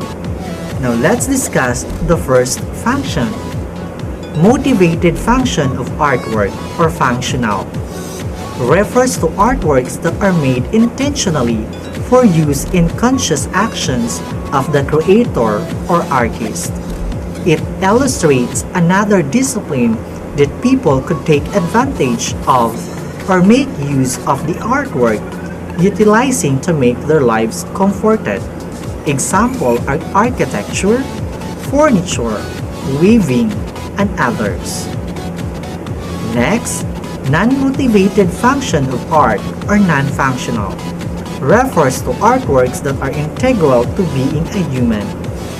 It transcends the individual or does not fulfill a specific external purpose, but for internal use that somehow balances harmony as an aspect of being human beyond utility.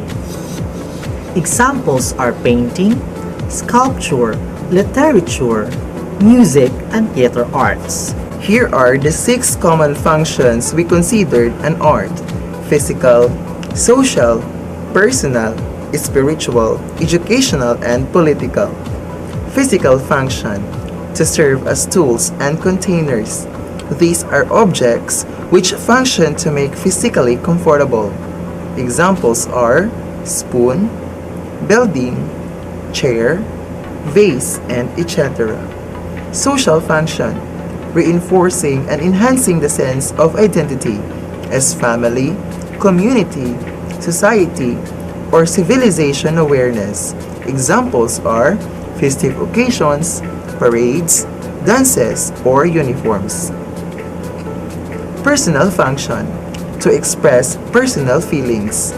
Perhaps the artist wanted to remind or share with the viewer's personal experience. Alternately, that could be a tragedy or memorable personal moments that could be appreciated and reminded to live each day as if it were the last. Spiritual function: to express spiritual beliefs about what they believed in or the destiny of life controlled by the force of higher power. Educational function: reinforcing educational value through symbols and signs to illustrate knowledge not given in words but for discovery. Political function: to reinforce and enhance a sense of identity and ideological connection to specific political views, issues, and opinions that people should be aware. That's all, learners. We hope you learn new things today. Kindly get your pen and self-learning materials in Arts 9.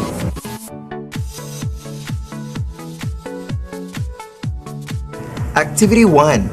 Message in a picture. Directions: reflects on and derive the mood, idea, or message shown in each pictures on your self-learning material. Activity 2.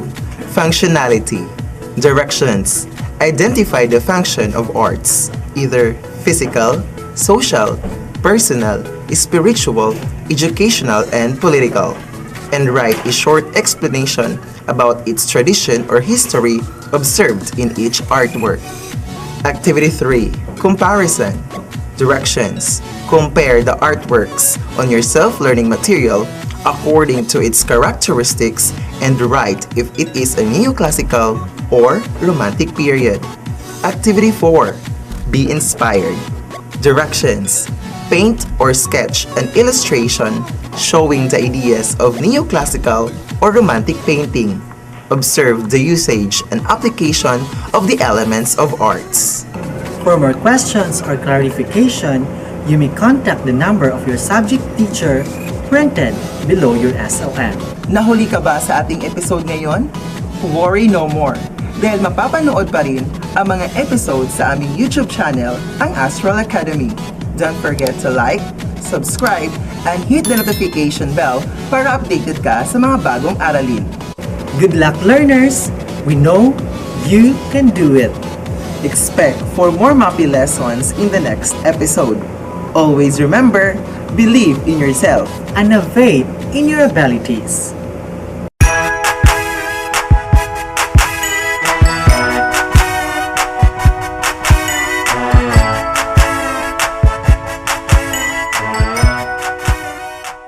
Ano-ano ang mga pagpapahalaga ang naisabuhay mo na at kailangan mo pang malinang? Ano-ano ang mga hakbang na iyong gagawin upang ito ay may sakatuparan? Sa panahon ng pandemya, maraming mamamayang Pilipino ang nakaisip ng iba't ibang gawain at nakagawa ng mga produkto hindi lamang para magamit ng kanyang sariling pamilya, kundi para maibenta o maibahagi sa iba na maaaring makatulong din sa kapwa. Ngunit, masasabi ba nating may kalidad ang mga gawain o produktong ito? Magandang araw, grade 9 learners! Sa araw na ito ay pagtuunan natin ng pansin ang tungkol sa kagalingan sa paggawa. Ayon kay Pope John Paul II, kanyang sinulat na Laborem Exercens.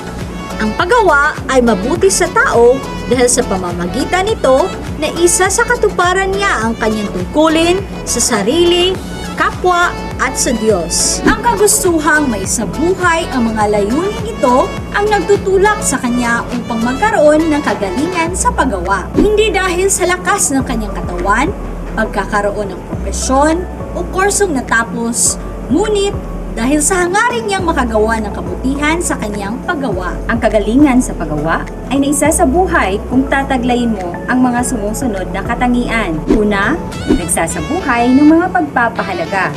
Pangalawa, nagtataglay ng positibong kakayahan. Pangatlo, nagpupuri at nagpapasalamat sa Diyos. Nagsasabuhay ng mga pagpapahalaga. Ang isang matagumpay na tao ay may mga pagpapahalagang humuhubog sa kanya upang harapin ang anumang pagsubok na pagdaraanan sa pagkamit ng mithiin. Ang pagpapahalagang ito ang nagsisilbing gabay niya upang gumawa ng kakaibang produkto o serbisyo na may kalidad. Ang produktong kanyang lilikhain ay bunga ng kasipagan, tiyaga, pagiging masigasig, pagkamalikhain at pagkakaroon ng disiplina sa sarili. Kasipagan. Ito ay tumutukoy sa pagsisikap na gawin o tapusin ang isang gawain ng buong puso at may malinaw na layunin sa paggawa. Ang produkto o gawaing likha ng isang taong masipag ay bunga ng kahusayan at buong pagmamahal na ginagawa. Dahil dito, ang magiging resulta ng kaniyang pagsasagawa ng gawain ay maayos, kahanga-hanga at kapuri-puri. Tiyaga. Ito ay ang pagpapatuloy sa paggawa sa kabila ng mga hadlang sa kanyang paligid. Isinasantabi ng taong may tiyaga ang mga kaisipang makahahadlang sa paggawa ng isang produkto o gawain tulad ng pagrereklamo, pagkukumpara ng gawain sa likha ng iba at pag-iisip ng mga dahilan upang hindi isagawa ang mga gawain. Ang likha ng taong may kagalingan sa paggawa ay bunga ng inspirasyon, turo at gabay na kanyang nakukuha sa ibang tao. Masigasig. Ito ay ang pagkakaroon ng kasiyahan, pagkagusto at siglang nararamdaman sa paggawa ng gawain o produkto. Ang atensyon o oras niya ay nakatuon lamang sa produkto o gawain kanyang lilikhain, malikhain. Ang produkto o gawaing lilikhain ay bunga ng mayamang pag-iisip at hindi ng panggagaya o pangungopya sa gawa ng iba. Dapat ay orihinal, bago at kakaiba ang produkto. Gayon din sa pagbibigay ng serbisyo o iba pang gawain. Hindi kailangang katulad ito ng iba o ng nakararami. Madaling nakikilala at natatanggap ang isang produkto o serbisyo kapag bago ito sa panlasa ng tao. Disiplina sa sarili. Ang taong may disiplina sa sarili ay alam ang hangganan ng kanyang ginagawa at at mayroong paggalang sa ibang tao. Maaari niyang isantabi ang pansariling kaligayahan para sa kapakanan ng ibang tao. Ang kagalingan ng gawain o produkto ng taong may disiplina sa sarili ay para sa ikabubuti ng lahat. Ang mga sumusunod na bunga ng pagsasabuhay ng mga pagpapahalaga ay ilan sa mga mahahalagang basihan sa kagalingan ng paggawa ng isang produkto o gawain. Ang kagalingan sa paggawa ay bunga ng pagmamahal at pagkagustong gawin ito ng buong husay at pagmamahal. Ang likha ng taong may kagalingan sa paggawa ay bunga ng inspirasyon, turo at gabay na kanyang makukuha sa ibang tao. Ang damdaming di nakararamdam ng pagod at pagkabagot sa anumang gawain ay resulta ng kagalingan sa paggawa. Magaling ang produkto o ang gawain kung ito ay bago sa tao. Ang kagalingan ng produkto at gawain ay sa ikabubuti ng lahat. Ang pangalawang katangian na dapat taglayin sa kagalingan ng paggawa ay nagtataglay ng mga kakailanganing kasanayan. Bukod sa mga kasanayan sa basic literacy tulad ng pagbasa, pagsulat, pagkuwenta, pakikinig, pagsasalita. Mahalaga rin ang mga kasanayan sa pagkatuto na may tatlong yugto. Pagkatuto bago ang paggawa, pagkatuto habang gumagawa, at pagkatuto pagkatapos gawin ang isang gawain. Pagkatuto bago ang paggawa. Tumutukoy ito sa yugto ng paggawa ng plano na gabay sa pagbuo ng isang gawain o produkto. Halimbawa, naatasan ang pangkat mo sa klase sa ESP na gumawa ng proyektong tutugon sa mga pangangailangan ng mga bata na may edad na 5 hanggang 9 sa inyong barangay. Kailangang malinaw ang tunguhin at ang mga inaasahang kalalabasan ng proyekto. Ito ba ay upang buklurin sila sa paggawa ng mabuting gawain sa pamayanan. Halimbawa, ang proper hygiene, tamang asal o katisismo. Ang mga inaasahang kalalabasan ba ay ang pagbawas ng bilang ng kabataang gumagala sa kalye sa gabi? Kapag malinaw na ang tunguhin at mga inaasahang kalalabasan, magsagawa ng tanong-tanong sa ilang bata tungkol sa kanilang mga pangangailangan. Ang mga sagot nila ang batayan ng paggawa ng mas organisadong talatanungan bilang batayan ng gagawing proyekto na tutugon sa kanilang mga pangangailangan. Ikalawang yugto, ang pagkatuto habang ginagawa. Ito ang yugto ng pagkilala sa iba't ibang estratehiyang maaring gamitin upang mapadali ang pagsasakatuparan ng mga tunguhin sa pamamagitan ng pagtatala ng mga konkretong hakbang upang maisagawa ang proyektong napili at mga posibleng kahaharaping problema at solusyon sa mga ito. Halimbawa, pagkatapos makuha ang mga kinakailangang impormasyon sa proyekto sa ESP na inilahad sa unang bilang, magiging madali ang pagsasagawa ng plano dahil may batayan na sa susunod na hakbang na isasagawa. Makatutulong ang mga impormasyon na nakuha upang maiwasan ang anumang problema na maaring kaharapin at kung sakaling mayroon man, madali na ang paglalapat ng solusyon at napaghandaan na. Halimbawa, kung sinong tao o opisyal ang lalapitan para makatulong sa gagawing proyekto. Pangatlong yugto, pagkatuto pagkatapos gawin ang isang gawain. Ito ang yugto ng pagtataya sa naging resulta o kinalabasan ng gawain. Sa puntong ito, malalaman mo ang mga kilos at pasya na dapat panatilihin at baguhin. Halimbawa, magkaroon ng ebaluasyon sa isinagawang proyekto. Ang resulta ng programang isinagawa ang naging epekto nito sa pamayanan, gaano naging kapaki-pakinabang ang gawain, at kung naisakatuparan ang tunguhin ng proyekto. Kung sakali ang resulta ng gawain ay hindi kaaya-aya, gagamiting basihan ito sa pagpaplano at pagpapaunlad ng susunod na gawain. Ang mga yugto o hakbang na ito ay magsisilbing susi sa pagtupad ng iyong layuning makagawa ng isang mahusay na produkto o serbisyo. At ang kagalingan sa paggawa ay nasusukat ayon sa maayos na pagsasakatuparan ng mga hakbang na dapat isalang-alang sa paggawa. Sa pamamahala sa oras ay tumutukoy sa kakayahan sa epektibong paggamit nito sa paggawa. Sa pamamagitan nito, tataas ang produktibidad pagka mabisa sa kagalingan mo sa paggawa at makapaglaan ka pa ng oras sa pamamahinga, paglilibang at pagkakawang gawa. Ang pinakamahalaga sa lahat ng pagpapahalaga upang masabi na ang paggawa ay kakaiba, may kalidad, at kagalingan ay kung ito ay naaayon sa kalooban ng Diyos at iniaalay bilang paraan ng papuri at pasasalamat sa kanya. Ang paggawa ng mabuti at may kahusayan ay may balik na pagpapala sa Diyos. Ikaw, paano mo na ipamamalas ang mga kasanayan at katangiang nabanggit sa iyong paggawa upang malinang sa iyo ang kagalingan?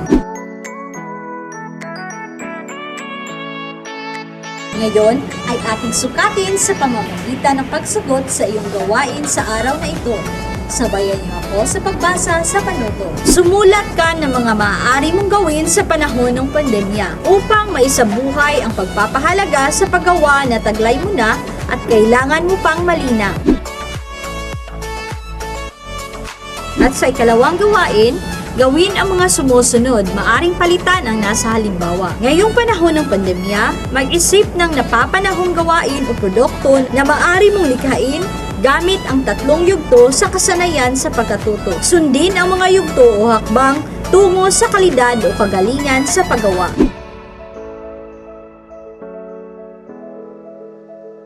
Uhayan, grade 9 learners, simulan na ang pagsagot.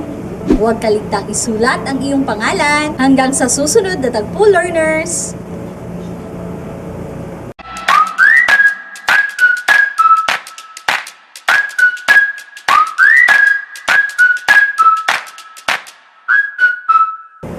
Hello, grade 10 learners! Welcome to our new episode in TV-based instruction of Ang Tangku. Where we bring you the lessons direct to your homes. Kaya learners, Set back and relax dahil inyong matutunghayan ang isang bagong aralin.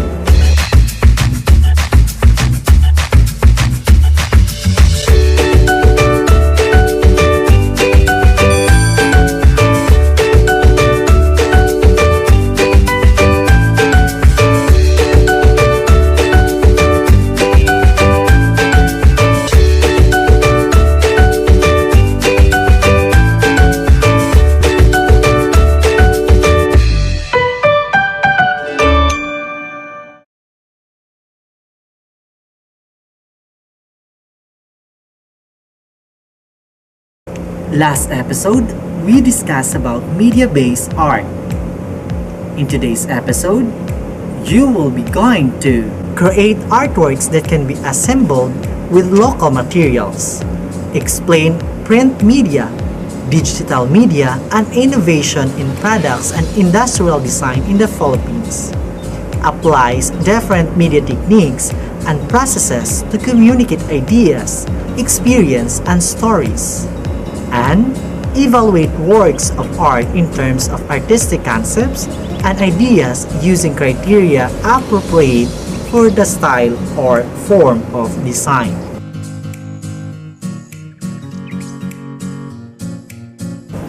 Print media. Alongside the digital media forms, there remains the more conventional form known as print media. Included here are large-scale publications such as newspapers, magazines, journals, books of all kinds, as well as smaller-scale posters, brochures, flyers, menus, and the like. Of course, all of these now have their digital counterparts that may be accessed and read on the internet.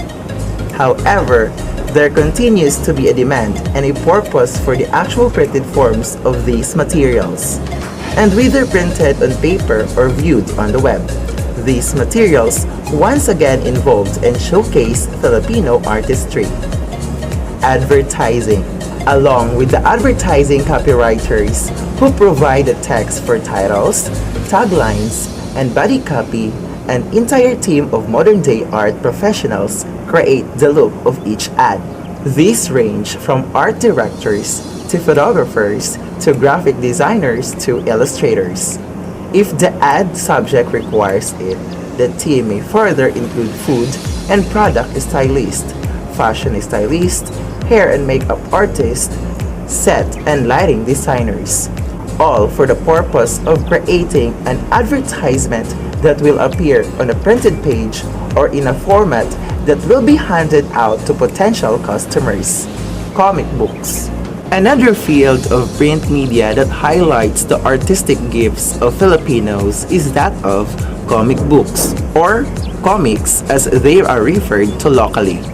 The popularity of Philippine comics began in the 1920s when Liwayway magazine started featuring comic strips such as Mga Kabalbala ni King Koy, created by Tony Velasquez. Velasquez went on to be recognized as the father of Filipino comics. With the coming of the Americans to the country, local comics were clearly influenced by popular US comics, with superheroes as the main characters, resulting in local counterparts such as Darna and Captain Barbell. Even decades before, however, comics creators had already introduced characters, themes, and storylines from Philippine folklore, mythology, and history. With books and libraries not yet readily accessible to a majority of the Filipino public, comics became a major form of reading materials around the country, avidly read and shared by young and old alike. Filipino comics artists also became recognized for their talents both locally and overseas. Thus, from the 1960s to the 1980s, Filipino artists were recruited to work for foreign comics publishers, among them the highly popular DC Comics. A more recent development in the Philippine comic scenes has been the rise of comic series reflecting or commenting on current political and social issues or on the Filipino character in a humorous way. One such series is the long-running Pugad Baboy created by Paul Medina Jr. With the phenomenal rise of digital media in recent decades, however, the local comics industry seemed to take a backseat. But there is a current resurgence of interest not only among comics readers and collectors, but among Filipino artists and illustrators creating original concepts and experimenting with exciting new styles. There is now an entire range of subjects, characters, formats, and artistic treatments to life. The following are just a sampling of the possibilities.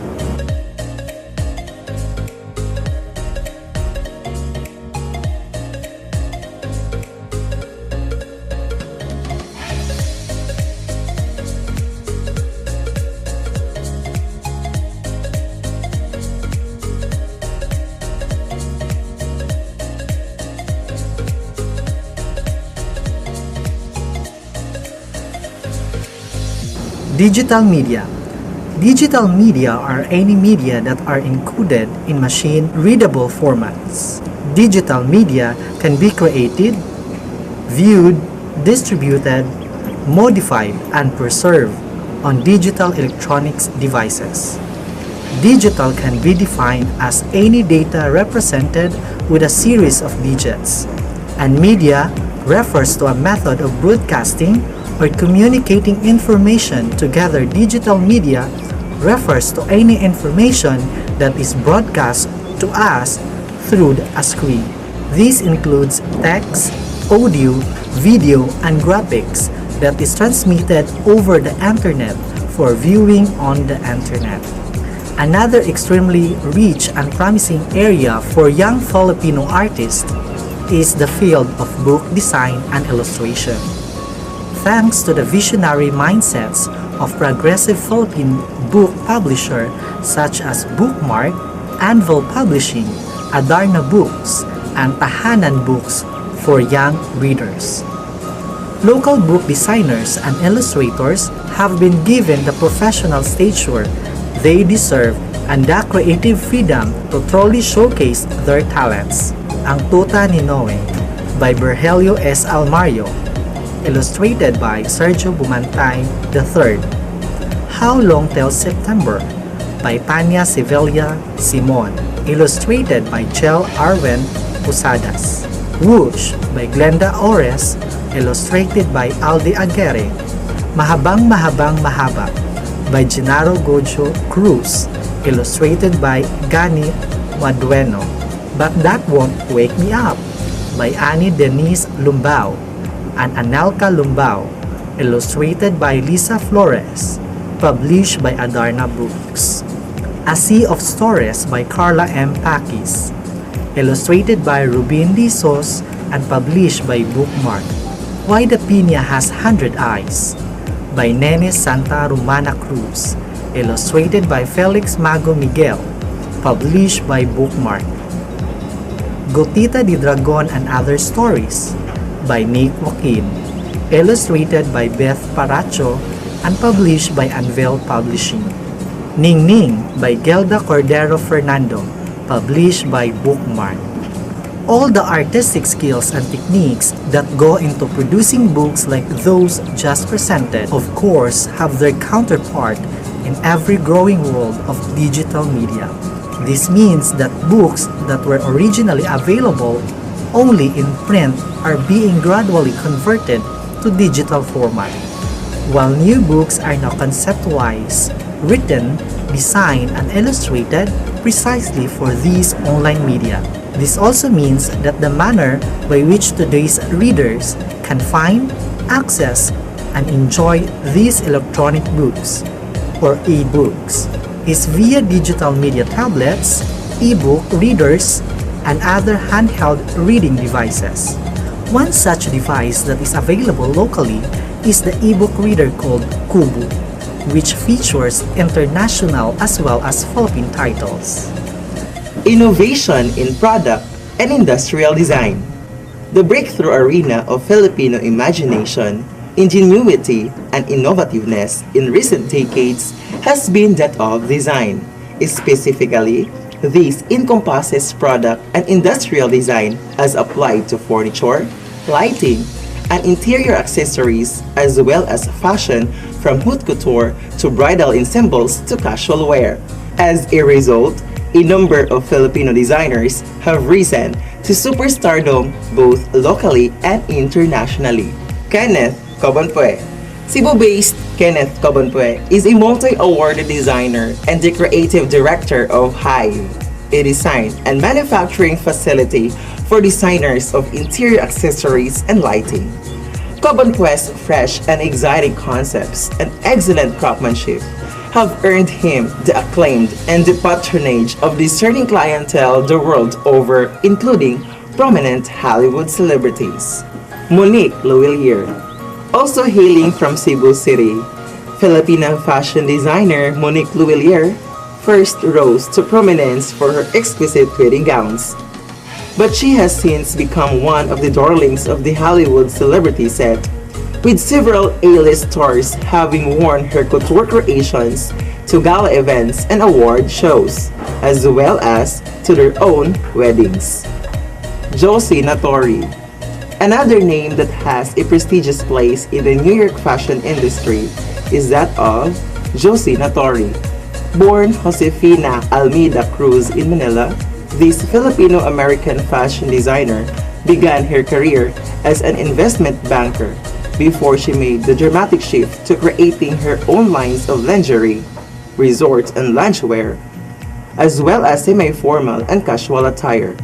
She went on to establish the Natori Company that has built up a lifestyle brand that today includes 4 lingerie lines, the Josie Natori ready-to-wear collection, home accessories, fragrance, and eyewear. Raho Laurel. Probably best known to the general public as a judge on the television series Project Runway Philippines.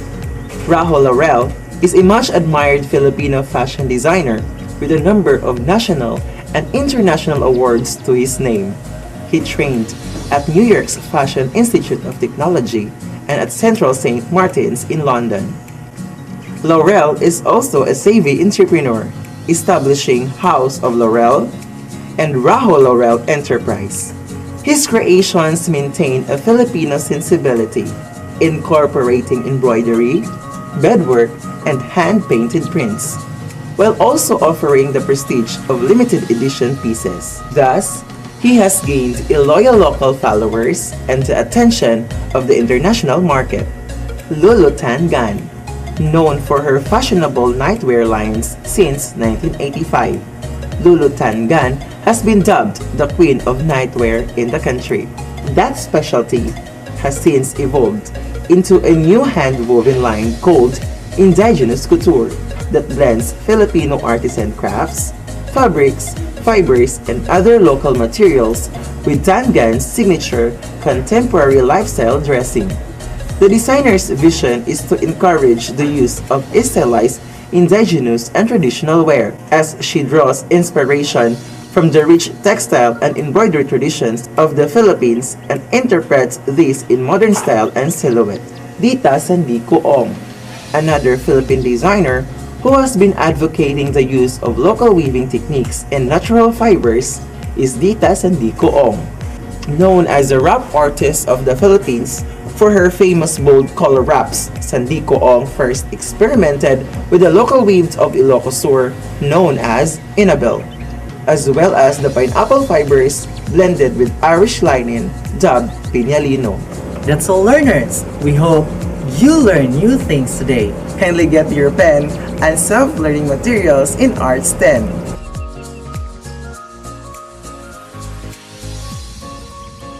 Activity 1. Think. Directions. Read the conversation of the comic sample given. Identify the message of the story and write it in the box provided on your self-learning material. Activity 2. Investigate. Directions. Identify how digital media work in this art. Write a short insight about your observation. Activity 3. Make it. Directions. Answer and explain your answers. Activity 4. Do it. Directions. Imagine yourself as a designer. With the use of local and readily available materials, create a very innovative and imaginative ways on your own masterpiece. For more questions or clarification, you may contact the number of your subject teacher printed below your SOM. Nahuli ka ba sa ating episode ngayon? Worry no more, dahil mapapanood pa rin ang mga episodes sa aming YouTube channel, ang Astral Academy. Don't forget to like, subscribe, and hit the notification bell para updated ka sa mga bagong aralin. Good luck, learners! We know you can do it. Expect for more MAPI lessons in the next episode. Always remember, believe in yourself. And have faith in your abilities.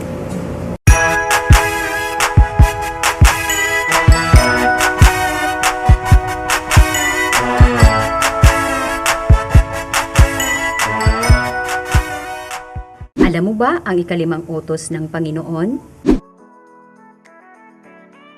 Ang bawat kilos ay may kaakibat na resulta.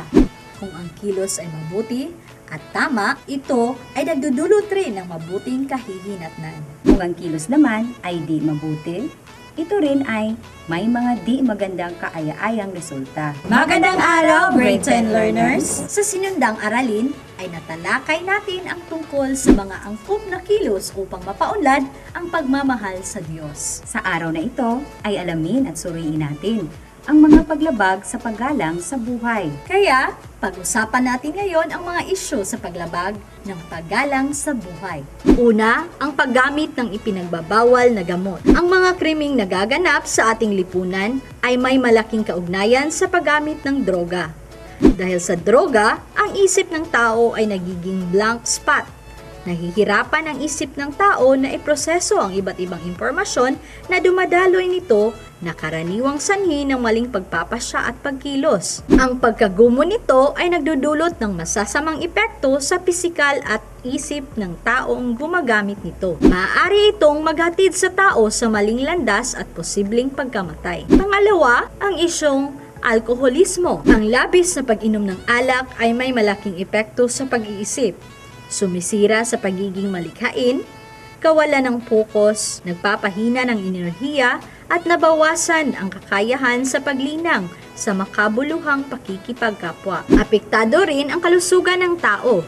Ito rin ay pinagmulan ng maraming sakit na maaaring magresulta ng pagkamatay. Ang abortion. Ito ay ang pagpapalaglag sa isang buhay na nasa sinapupunan pa lamang ng ina o kaya'y ang hindi pa napapanahon na paglabas nito. Ang pagpigil at pakikialam sa ganitong uri ng proseso ay hindi makatarungang panghihimasok sa karapatan ng isang bata na mabuhay. Pagpapatiwakal. Ito ay sadyang pagkitil ng buhay at naaayon sa sariling kagustuhan.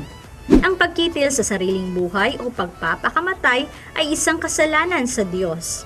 Siya lamang ang tanging nagmamay-ari ng buhay at kamatayan. Euthanasia. Ito ay ang paggamit ng modernong medisina at kagamitan upang tapusin ang paghihirap ng isang may sakit. Tinatawag ding mercy killing o painless death. Kadalasan, hinihingi ito ng isang taong may matinding karamdaman upang mapadali ang paghihirap. Papadali ng pagputol ng buhay ay isang uri din ng pagpapatiwakal. Sabi ni Papa Francis ng Roma, ang buhay ng tao ay napakahalaga. Kahit na ang mga pinakamahihina, madaling matukso, mga may sakit, matanda, mga hindi pa isinilang, at mahihirap, ay mga ora ng Diyos na ginawa sa sarili niyang imahe. Laan upang mabuhay magpakailanman at karapat-dapat na mataas ang paggalang at respeto. Ang buhay ay pinagkaloob sa atin ng Diyos upang gamitin natin sa mabuting paraan.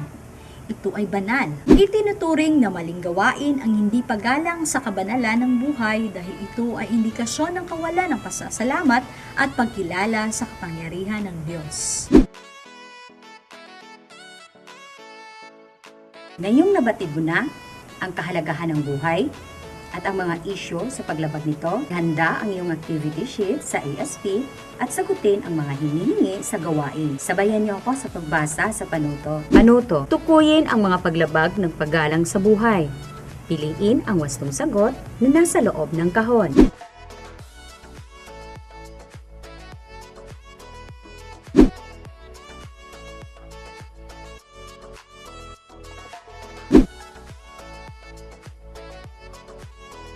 Uhayan! Oras na sa pagsagot, grade 10 learners. Good luck! Huwag kaligtaang isulat ang pangalan sa iyong activity sheet bago sisimulan ang pagsagot. Ito po muli ang iyong lingkod na si Teacher Jam. At Teacher 10, Subaybayan ninyo ang mga sumusunod na mga aralin. hanggang sa susunod na tagpo, learners!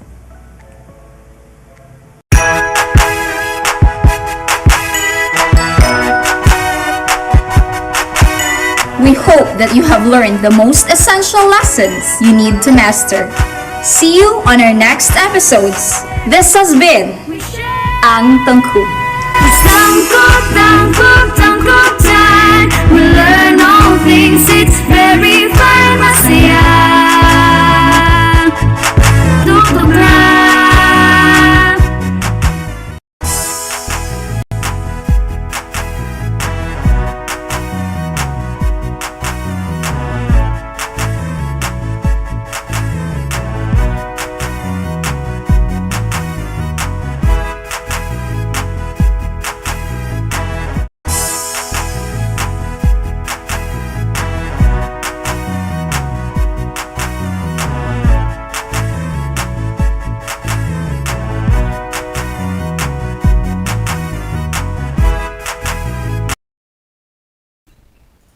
Hello and good afternoon to our junior high school learners. Welcome to our program, ang Astral Academy Cyber School. We are live via DepEd Tayo Tanggol Facebook page. Astral Academy Facebook page. And Astral Academy YouTube channel. I am Teacher Louie. And I'm Teacher Brian, and yung teacher partner sa MAPE. And I am Teacher 10, ang inyong makakasama sa asignaturang edukasyon sa pagpakatao. And we are here again sa inyong paboritong online class araw-araw, ang Astral Academy Cyber School. So, our subjects to be discussed later on are MAPE and ASP. So, junior high school learners, get your self-learning materials and stay tuned. We will be right back after this short break. This is Astral Academy Cyber School.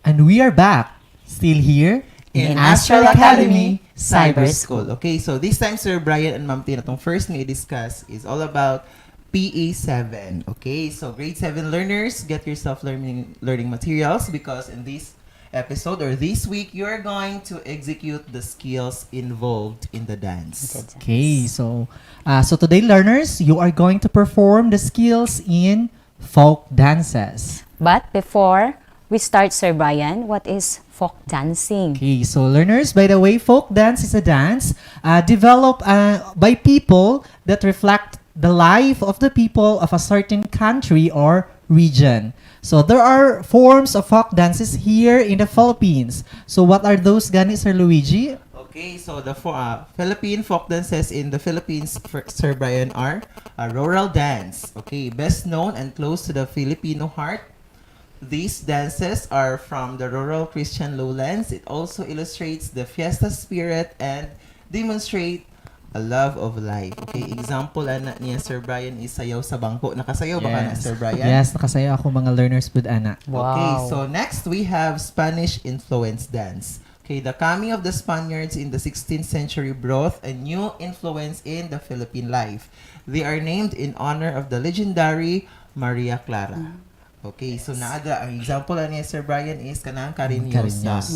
Okay, next we have Mindanao dance. Okay, Mindanao and Sulu were never conquered by Spain.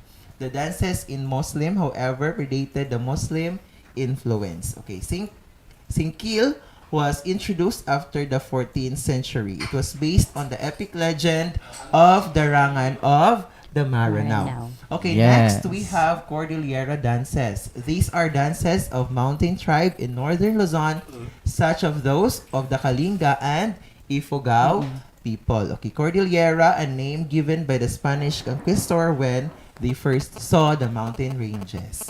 Okay, so the last one we have ethnic and Tribal dances. tribal dances, the cultural minorities that live in the hills and mountains throughout the Philippine archipelago consider dances as the basic part of their lives. Okay. So this time, Ma'am Tien and Sir Luigi, we will be going to perform the fundamental skills in folk dancing. Okay, so mag-start ta sa tiil, Sir Luigi. Okay, so Dr. Sir Brian and Martin. Tunjun ko, ani?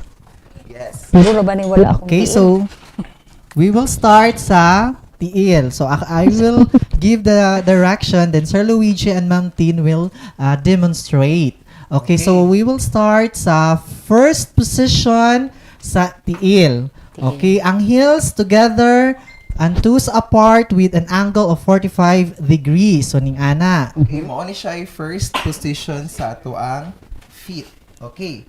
Next, we have the second position, Sir Brian. Okay. A stride sideward of about a pace or 1 foot distance. Okay, from position 1 First position to second position. position. So mobilangkad lang ka no, either imuhang right or ang imuhang left ang i-step sideward. So ato karon ang gibuhat ni Sir Luigi ang iyang right gi-step to going to your right.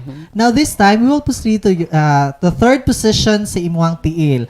Okay, for the third position, heel of the 1 foot close to your instep. So when we see instep gani, ang kanino, ang kanang burag nag-curve sa imuhang tiil. So that is the instep of the other foot. So ang gamiton nga heel moadto sa instep sa foot, ang right foot ni Sir Luigi ipadulong niya sa instep sa iyang left.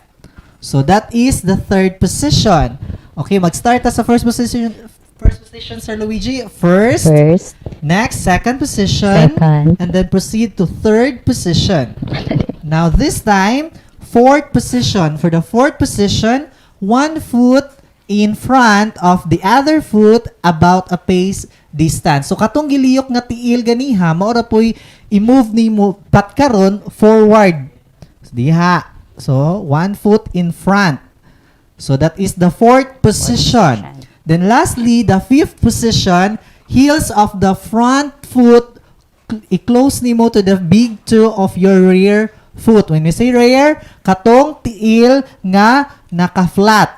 So ang forward nga tiil is nakakuan siya, nakakinto. So ang rear katong nasa imong likod.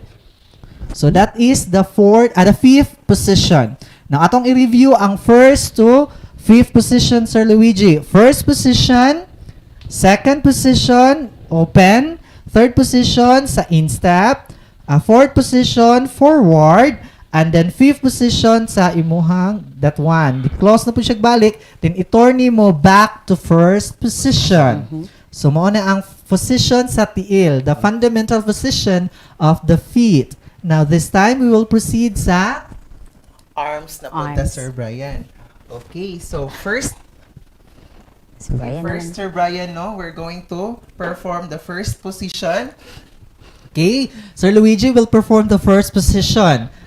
Okay, the first position, encircle both arms in front of the chest. So this is your chest, in front sa imong chest. With the finger tips both inch apart. So, inch lang ang kalayo nila. So, kana no, anak. So, chest, forward sa chest, ang finger tips both inch apart. Next, second position, both arms raised sideward with a graceful curve. So from the first position, i-open nimo. And then, kanahan naka-curve siya gracefully. And then, the tip level sa shoulder. That is for the second position of the arms. For the third position, both arm raise, one arm raised sideward, the other arm magpabilin. So mag-start ta sa right. So ang right arm, parehag pud ganiya, ang right feet ni Sir Luigi ang ninglihok. So kani right arm po niya ang isaka. That is the third position. Now, for the fourth position, ang left ni Sir Luigi ibalik sa atubangan katong first position. So that is the fourth position of the arm. Next, for the fifth position, isaka niya ang left, both hands raised overhead. That is for the fifth position, and then down. Back to first position. Now, let's review. Sir Luigi, first position, encircle both arms, atubangan. Second position, open sideward. Next, third position, iisa ang isa kakamot. And then, fourth position, forward ang isa kakamot. Then, fifth position, both arm raised. And then, down, back to first position. Okay, so that's it, Sir Brian, for our PE 7. Okay, more discussions when we return. This is Astral Academy Cyber School.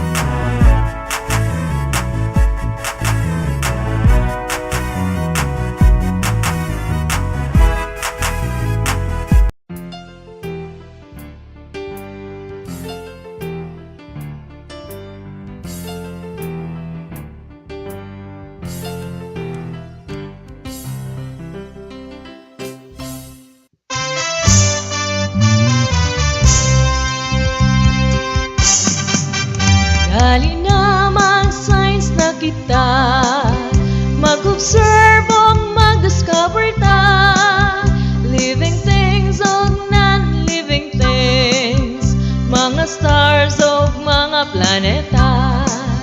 Dali na mag-science na kita, mag-observe o mag-discover ta, living things o non-living things, mga stars o mga planeta, mga stars o mga planeta, mga stars o mga planeta.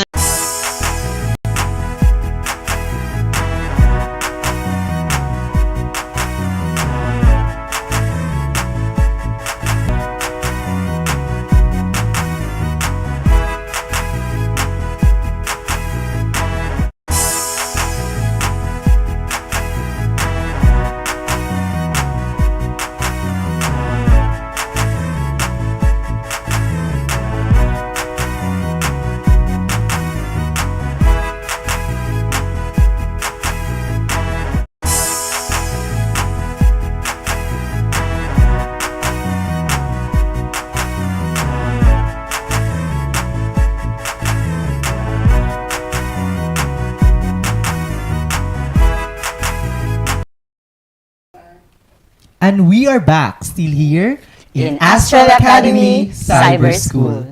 Okay, so nahuman na dito perform Sir Yes. Brian no sa fundamental steps, both arm and feet positions Yes. sa folk dancing. Okay, so this time learners, get your self-learning materials in ESP 7. 7.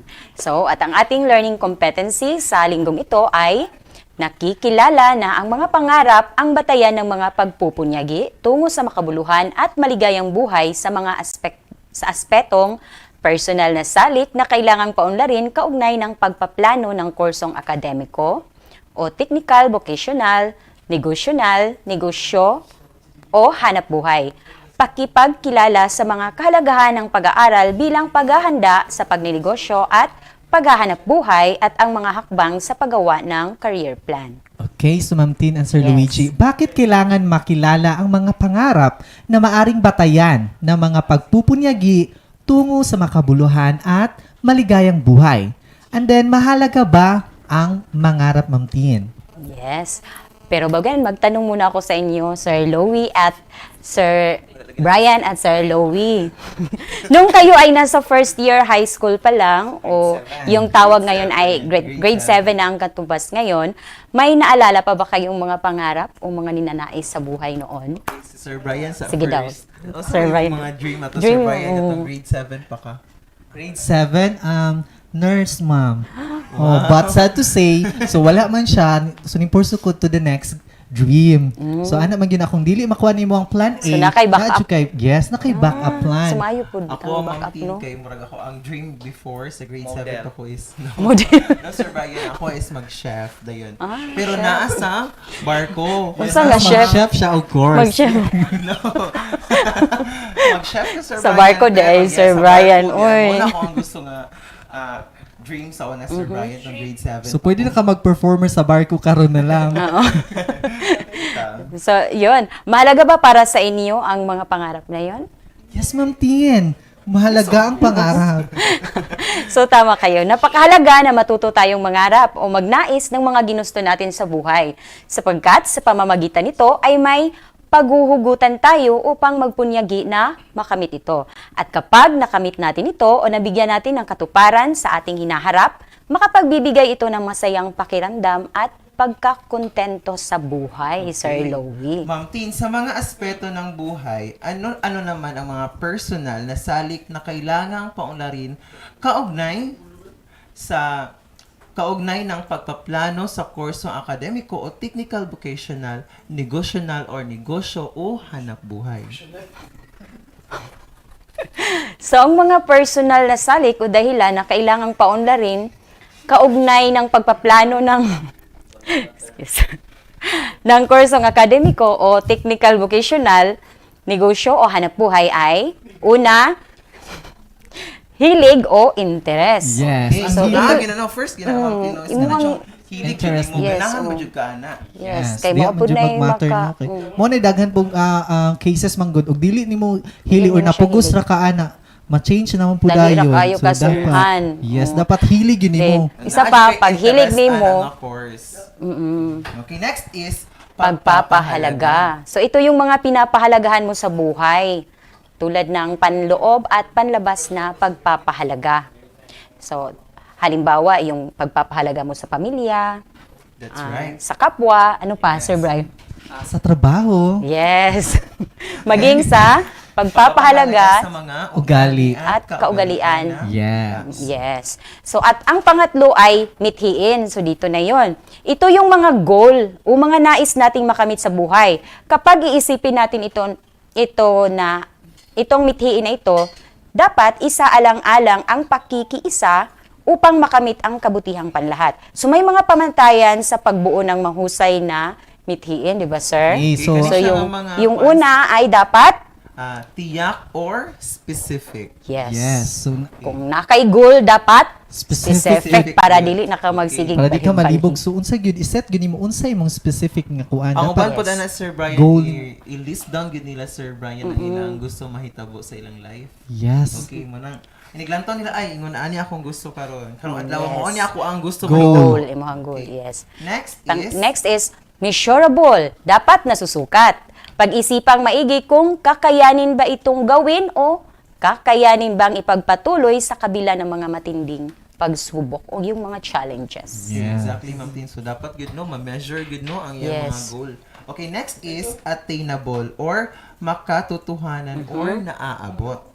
Okay, tanungin ang sarili, kaya mo ba talaga itong abutin? Ito ba ay nakikitaan ng pagiging Mapanghamo. Yes, so mo nang kailangan ka sa mo nang ang imong goal dapat specific gyud kay pag abot diya makaya ba nimo ma-attain ba Yes. nimo kung dili nimo ma-attain ikuan pa nimo ang imong goal shift ka or mas specific kay basig broad ra kaayo Yes, kailangan ang imong goal basig madato ka din kana dapat specific ra pud ka ay kuan na kay no broad ra kaayo so dapat i-specific nimo ang goal para pag abot nimo dito ma-attain ba siya ma-measure ba ang imong goal. Now, next is relevant ba ang imong goal? Yes. So, nakatutugon ito sa mga pangangailangan ng iyong sarili at ng iyong kapwa at suriin kung ito ay higit na makakabuti. So, Yes. At ang susunod ay yung time-bound, may itinakdang panahon. So, kinakailangan na magtakda ng tiyak na panahon kung kailan isa sa katuparan ang iyong tunguhin. ang last one, Ma'am Tin, is action-oriented or may kasamang Pagkilos dapat. So, hindi lang plano o pangarap, kundi isa sa gawa gawa talaga. yes. Aksyonan mo. Ayon nga sa kasabihan, ano yun, Sir Louie? Okay, success is doing, not wishing. So, hindi Correct. lang So, ta magdamgo. o sige na bugtong. nag-ambisyon na kay goal din pagkamon wala kay gibuhat. So di gina siya mo achieve. So Yes. dapat lihok tao kay tabangan ta ka. Grabe si Sir Brian, no? Okay, so naay mga halimbawa dira nga na sa inyong self-learning materials. Okay, sa katong So, tulo ka buok nga katong hilig, pagpapahalaga at Mithiin. Okay. So, ang mga halimbawang ito, halimbawa, Sa hilig muna tayo. sitwasyon, yes, sa hilig. Mahilig kang magluto. Sino ba sa inyong mahilig magluto? Sir Luigi is a chef. Sayaw man sa inyo. Si Sir Louie. Yes. So noong grade 7 ka pa lang. So mahilig kang magluto. May interest ka sa pagluluto, kaya lagi kang nagre-research ng mga bagong putahe na mapapanood sa online vlog na ginagaya mo ito. Okay, for me, Kaso, Ma'am Tin, karon kay na, kuan, ang ginana dili ka siya kabiyak. totally nga maglantok kung online, but kanang bitaw ang usay nai-instruct si uncle sa kuan nga mo na ito. Then naala siya sa likod, then mamian ako mangutanan ako usay Inborn na nimo ang skills. No, Sir Brian. Pangin siya gi-learn gid ako siya sa Gi-learn. Brian through the help of my uncle. Yes. Pangalawa is pagpapahalaga. So, pinapahalagahan mo ang pagluluto, lalo pat napapasaya mo ang mga mahal mo sa pamamagitan ng paghahanda ng mga masarap na ulam o pagkain sa kanila. Yes, ug wala nimo siya taga ipagpahalaga, Ma'am Tin, no? So ang niluto gid bitaw ni Ma'am Tin kay Dili siya usay nami. tamo. Yes. Mag-matter man gud sa imong emotion. ang love Ma'am yun, Tin, dapat- pagluto. Kung ihatag Dapat nimo sa na gula ang- nimo love na Yes. ingredient. O, kung while galuto ka galagot ka mo nang dili kini mo makuha ang perfect nga kanang Timpla. timpla. Yes. Then, next is mithiin. So, dito na pumapasok ang iyong mga ideya kung paano mo mapapalago ang iyong hilig sa pagluluto na may kaugnayan sa paghahanap buhay. So, kung hindi ka pala nagbago ng pangarap, maaaring ini-apply mo yung SMARTA, yung nabanggit natin kanina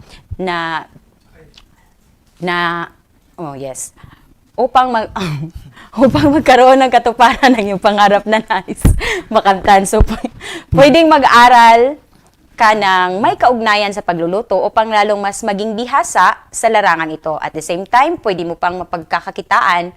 Ang maganda rito ay hindi ka magsasawa dahil kinahihiligan mo itong gawin. Yes. Mo ginang dapat kailangan gyud na hilig gyud na nimo ang imong ginabuhat para di po kakapuyon. Para walay Okay, boring. so bakit kinakailangan kilalanin ang mga kahalagahan ng pag-aaral bilang paghahanda sa pagnenegosyo at paghahanap buhay at ang mga hakbang na paggawa ng career plan, Ma'am Tin. So, kaning career plan na ba no, ginabuhat na gid sa atong mga learners? So, Yes. bakit kinakailangan? So gaya nga ng nabanggit ko kanina, Sir Bri, napakahalaga na kilalanin mo muna ang sariling hilig bago ka magdesisyon ng kursong pag-aralan upang tumagal ka o maging successful ka sa larangang iyong napili. Sa paggawa naman ng career plan, yun, sundin mo lang yung SMARTA, hindi yung puro plano, puro research, kundi kung ano yung napagplanuhan, trial and error hanggang sa magtagumpay. Meaning, isa sa gawa mo talaga Huwag matakot ma-failure kasi kung ano ang dahilan ng pagka-failure, doon tayo hugot ng lakas at Yes, babangon. babangon. Ito ni mo siya no as asset no ang pagka-failure ni mo Sir Luigi Yes. para ikaw ay babangon. So, pwede pa ka mo padayon pagka-chef. Pero unsa nga chef? Okay, so this time learners, get yourself learning Yes. material. So mao ninyo hang gawain, lagyan ng check ang mga patlang kung ang pahayag ay angkop sa pagpaplano sa paggamit ng pangarap o mitiin batay sa mga personal na salik at ikis naman kung hindi, angkop. Okay, so more discussions after a short break. This is Astral Academy Cyber School.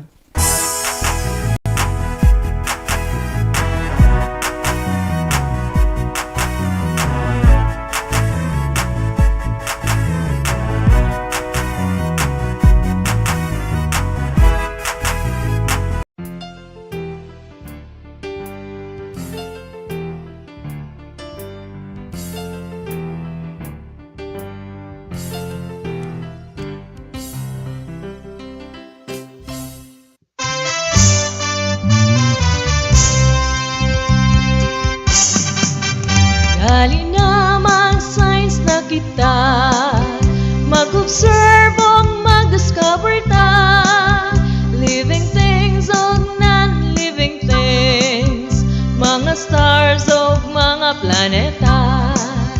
Dali naman science na kita, mag-observe o mag-discover ta, living things o non-living things, mga stars o mga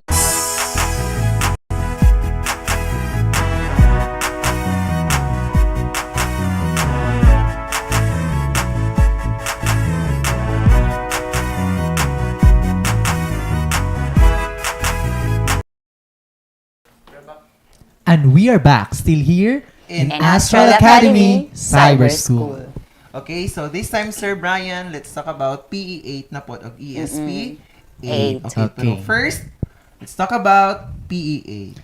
Okay. Our learning competencies are undertake physical activity and physical fitness assessment and conduct physical activity and physical fitness assessment of family or school peer. Okay, so a physical fitness assessment includes measures of body composition, cardiorespiratory endurance, muscular fitness, and musculoskeletal and flexibility. Same ra po na ang ginabuhat nila atong previous nga mga quarters. So, will you discuss to us on how to undertake physical activity and physical fitness assessment, Sir Brian? Okay, so sa atong mga learners no, in undertaking the physical activities, all they must do is to identify identify ang activities o sports nga that they can perform.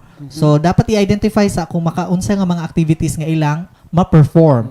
And while in the physical fitness assessment, it includes measures of the body composition, cardiorespiratory endurance, muscular fitness, and musculoskeletal and flexibility. Mo itong ginabuhat nila atong previous nga mga quarter. So after ana nga mga katong sa physical fitness, so ginabuhat nila and then i-undertake na dayon tong mga different nga mga activities, Sir Luigi, no? Okay, so naa dira sa ilang self-learning materials, Sir Brian, ang mga different activities and steps pod kung unsaon pagbuhat na nga mga activities. Pero because these activities, Sir Brian, ginabalik ni siya from first quarter, second quarter, and third quarter because naadala pod sa ubos sa ilahang self-learning materials, they are going to monitor sa ilahang kagalingon, Sir Brian, og dako ba sila or ang ilaha bang katong cardiovascular ba nila nga mga activities is naba sila ko ang difference. Yes. So, what is the importance of undertaking the physical activity and physical fitness assessment, Sir Brian? Okay, so ang importance sa ani in undertaking the physical activities and physical fitness assessment because the regular physical activity is proven namang gyud to help prevent and manage the non-communicable diseases such as heart disease, stroke, diabetes, and several cancers. So, kailangan yun kaayo na to mo undertake og mga physical activities, especially karon nga naay COVID. Yes. Exactly, Sir Brian. Okay, physical fitness offers lots of health and other benefits. Here are 8 key reasons why physical activity is important. First, decrease risk of diseases such as COVID-19. Okay, next, feel great physically every day. Okay, look better, sleep better, live longer, and increase mental health and social well-being. Yes. So physical activity no makasleep yung kag tarong Sir Exactly, Luigi. Sir Brian. So, mo nang this time, Sir Brian, after na kong katong nag-positive, okay, Yes. nag-positive na taron. Okay, after the Sir Brian, nag-undergo na ko og running every afternoon. Og mag-ulan man gali katong nag-ulan, morning, workout na ko sa balay. And now, what are the physical activity that our learners will conduct with their family members? or Okay, family so members? since di man sila pwede mo gawas karon nga panahon, so the physical activity that our learners will be going to perform are same mga activities previous quarter. For example, the push-up, the curl-up, 1 meter step test, the hexagon test, and other more. So kana mabuhat man na siya sa sulod sa balay kung naapod in accordance and in guidance di ay sa ilaha mga family members. Exactly, Sir Brian. Okay, they will record the points and compare the result from the previous quarter. If the changes are increasing or decreasing. Okay, so taon ba nila, alam mo ka na sa hala na nambu kay Coron ay, so better next quarter more activity pa jud ay ko Yes. parang mo maintain na ko tong previews na ko nga quarter nga kabug-aton. Yes. Okay. Okay, so for your activity, just follow the instructions printed in your SLM, which are some instructions are given already in the previous quarter. So mao na no, same ra nga activity, same ang instruction nga ginabuhat in the previous quarter, and then you will just take down notes all the results para makita nato ang mga changes if increasing ba or decreasing ang mga results sa physical activities nga gina-engage nila, Ma'am Tien. Okay, so this time na po, we are going to talk about ESP 8. Okay, sa mga itong learning So, competency, Ma'am Proceed Tien. na ta sa to ang ESP 8. So, ang ating learning competency sa linggong ito ay nakikilala ang mga paraan ng pagpapakita ng paggalang na ginagabayan ng katarungan at pagmamahal, at bunga ng hindi pagpamalas ng pagsunod at paggalang sa magulang, nakatatanda at otoridad. Okay, alam naman natin, Ma'am Tien, na ang mga paraan ng pagpapakita ng paggalang sa kapwa ay ginagabayan ng katarungan at Yes. pagmamahal. So, gaano kahalagang kilalanin natin ang mga paraang ito at ano-ano naman ang mga ito? So, napakahalaga ng pagpapakita ng paggalang sa kapwa, lalo pat walang tao ang magnanais na hindi iginagalang, di ba, Sir Brian? Yes. Kung ano ang iyong ipinaramdam sa iba, ay siya ring iyong mararamdaman mula sa iba. So, just like give and take. So, kayo, ano ang pananaw ninyo tungkol dito? Sir Brian. Kung ano yung... So, sa among case, no, if ginahan ka respetuon gyud sa tao, Yes. no, mag-start gyud na sa imong self. Yes. Yes. No, kung unsay dili nimo ginahan Buhaton ibato sa sa imuha or isulti or buhaton sa imuha, mao po na dapat dili nimo buhaton sa imong isig ka tawo. Kay mukuan man na siya good mo balik. Bounce back man good na siya, Ma'am Tien. Yes. So, ano, no? Kung dili ka gusto hisgutan, ayaw pag paghisgot nila. Yes, lagi Sir Luigi, di ba? Especially kanang mga bati nga mga panghisgutan. Okay. Oh. So, tama kayo, Sir Bry at Sir Loy. So, ito ang ilan sa mga paraan ng paggalang. Ito yung paggalang sa lahat ng tao. Sila man ay bata, matanda, payat, taba, mayaman man o mahirap, may topak man o wala.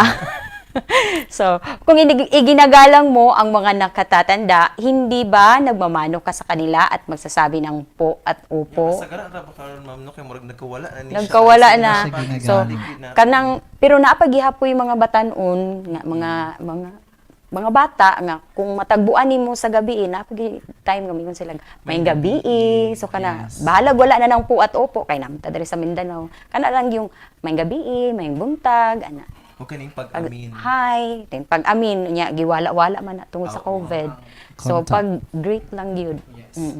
So Pangalawa? pangalawa Sir Bry, Ang taong gumagalang sa kapwa ay hindi basta-bastang gumagawa ng bagay na makakasakit sa iba. So kana bantayanan kayo no. Yes. Okay, Kung unsay mong pangatlo gawa sa naman, paggalang din ang hindi paninira o pagsasalita ng walang katotohanan sa kanyang kapwa. Karangalan ng isang tao kung pipiliin niya, hindi maging bahagi ng pagkalat ng chismis o kasinungalingan. Yeah. So pwede ra ka maminaw no dili na nimo ipadako ang issue. Yes. So you will always nag-receive lang ka sa mga information but dili nimo ipadagan ang laing mga information nga wala ka kabalo if that is a fact or not. So, maminaw lang. Next, ikaupat. Ikaupat, pagalang rin ang pagbibigay ng respeto sa iba't ibang pananaw, kultura at kaalaman ng bawat tao. At panlima, Sir Louie? Okay, maituturing rin na paggalang ang pantay na pagtingin sa bawat isang individual na may iba't ibang kakayahan at katangian. Yes. At may papakita mo ang paggalang at pagsunod sa iyong mga magulang, nakatatanda at otoridad kung kinikilala mo ang kanilang halaga. Dahil dito, kinikilala at pinahalagahan mo ang kanilang tungkuling hubugin, subaybayan at paunlarin ang iyong pagkatao. Yes, kana jud ma'am Tin, no? And then, ano-ano naman ang mga bunga ng hindi pagpapamalas na mga ng pagsunod at paggalang sa magulang, nakakatanda at may otoridad, ma'am Tin? Siyempre, kapahamakan, Sir Brian. Sa kasalukuyan, isang malaking hamon ang pagpapanatili ng kaayusan at kapayapaan. Lahat ng ito ay may kaugnayan sa paggalang. Nagsisimula ang walang pagkaunawaan kung hindi isinasabuhay ang paggalang sa bawat isa. Tama ka, Ma'am Tin, kaya grade 8 learners nawa inyong naunawaan at isasabuhay ang aral na iyong napupulot sa linggong ito. Ngayon, ang gagawin nyo ay iguhit ang hugis na puso, sapat lang bago ang bilang kung ito ay nagpapakita ng paraan ng paggalang. Okay, so maura gito, no? Ay, nabalita. Okay, pangalawa, lagyan ng bituin ang patlang kung ang pangungusap ay nagpapakita ng pagsunod at paggalang sa may otoridad. Lagyan naman ng bilog kung hindi. Yes. Okay, so stay tuned because we will be right back after a short break. This is Astral Academy Cyber School.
we're back, still here in Astral Academy Cyber School. Okay, so Sir Brian and Ma'am Tin, makita ang atong attendance marker, ikaduhang attendance marker dira sa inyong screen. Okay, so this time Sir Brian and Ma'am Tin, let's talk about PE 9 na pod. Okay, so sa to ang mga grade 9 learners, get your self-learning materials because this week you are going to execute na po the skills involved in the dance. Okay, so wow, Sir Luigi, no? So today, atong mga learners they were going to perform the skills in Sinulog Festival. But before we start, Sir Brian, can you give some information about Sinulog Festival? Okay, so Ma'am Tin, the word Sinulog comes from the Cebuano adverb sulog, which roughly means like water current movement. It describes the forward-backward movement of the Sinulog dance.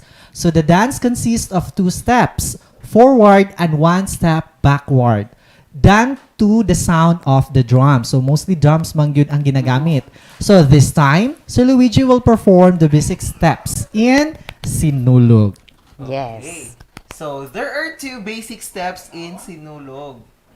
Sir Brian, okay, we have natural step and the kinampilan step. But no to our learners nga kanang makita dira sa ilahang katong sa mga Sinulog dances nga puros na gito siya mga gipang revise na nga mga action. Kana tong ipakita sa to ang mga learners after the short break, Sir Brian, is the basic gid siya. Duhara ka basic the natural and the kinampilan step. Okay, so stay tuned because we will be right back after a short break.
Okay, so this time, Sir Luigi will demonstrate the natural step and the kinampilan steps of Sinulog. Okay, so we will start sa natural step. Okay, it is a popular known as 2 steps forward and 1 step backward. Okay, Sir Luigi, can you perform the 2 steps forward?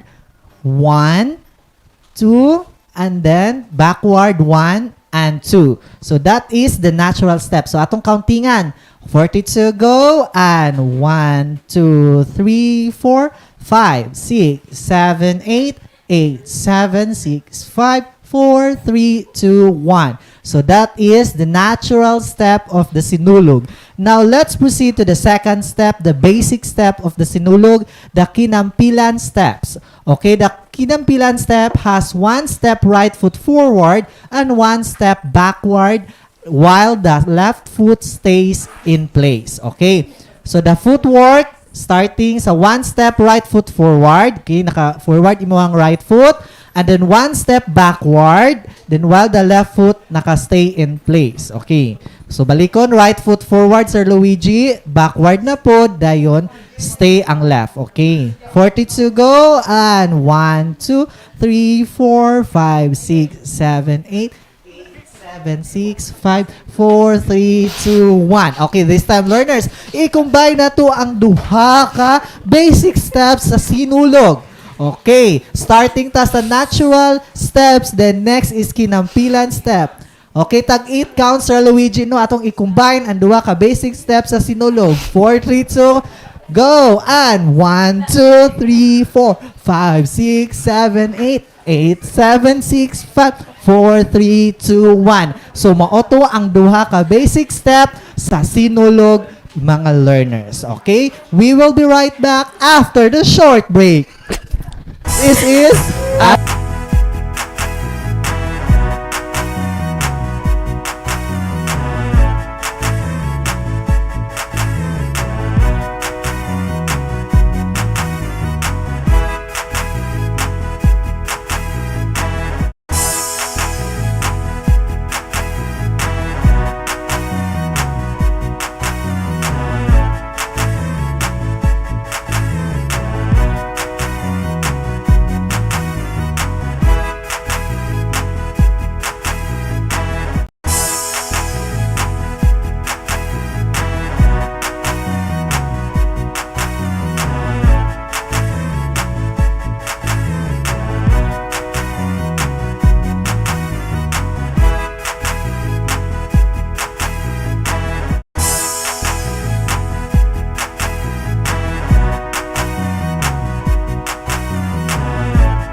And we are back, still here in Astral Academy Cyber School. Okay, so this time, Sir Brian, let's talk about physical education 10. 10. And our learning competencies are assess physical activities and exercises and eating habits, and engage in moderate to vigorous physical activities for at least 60 minutes a day in and out of school. Will you teach us, sir, on how to assess physical activities and exercise participation? Okay, so generally, fitness is assessed in 4 key areas.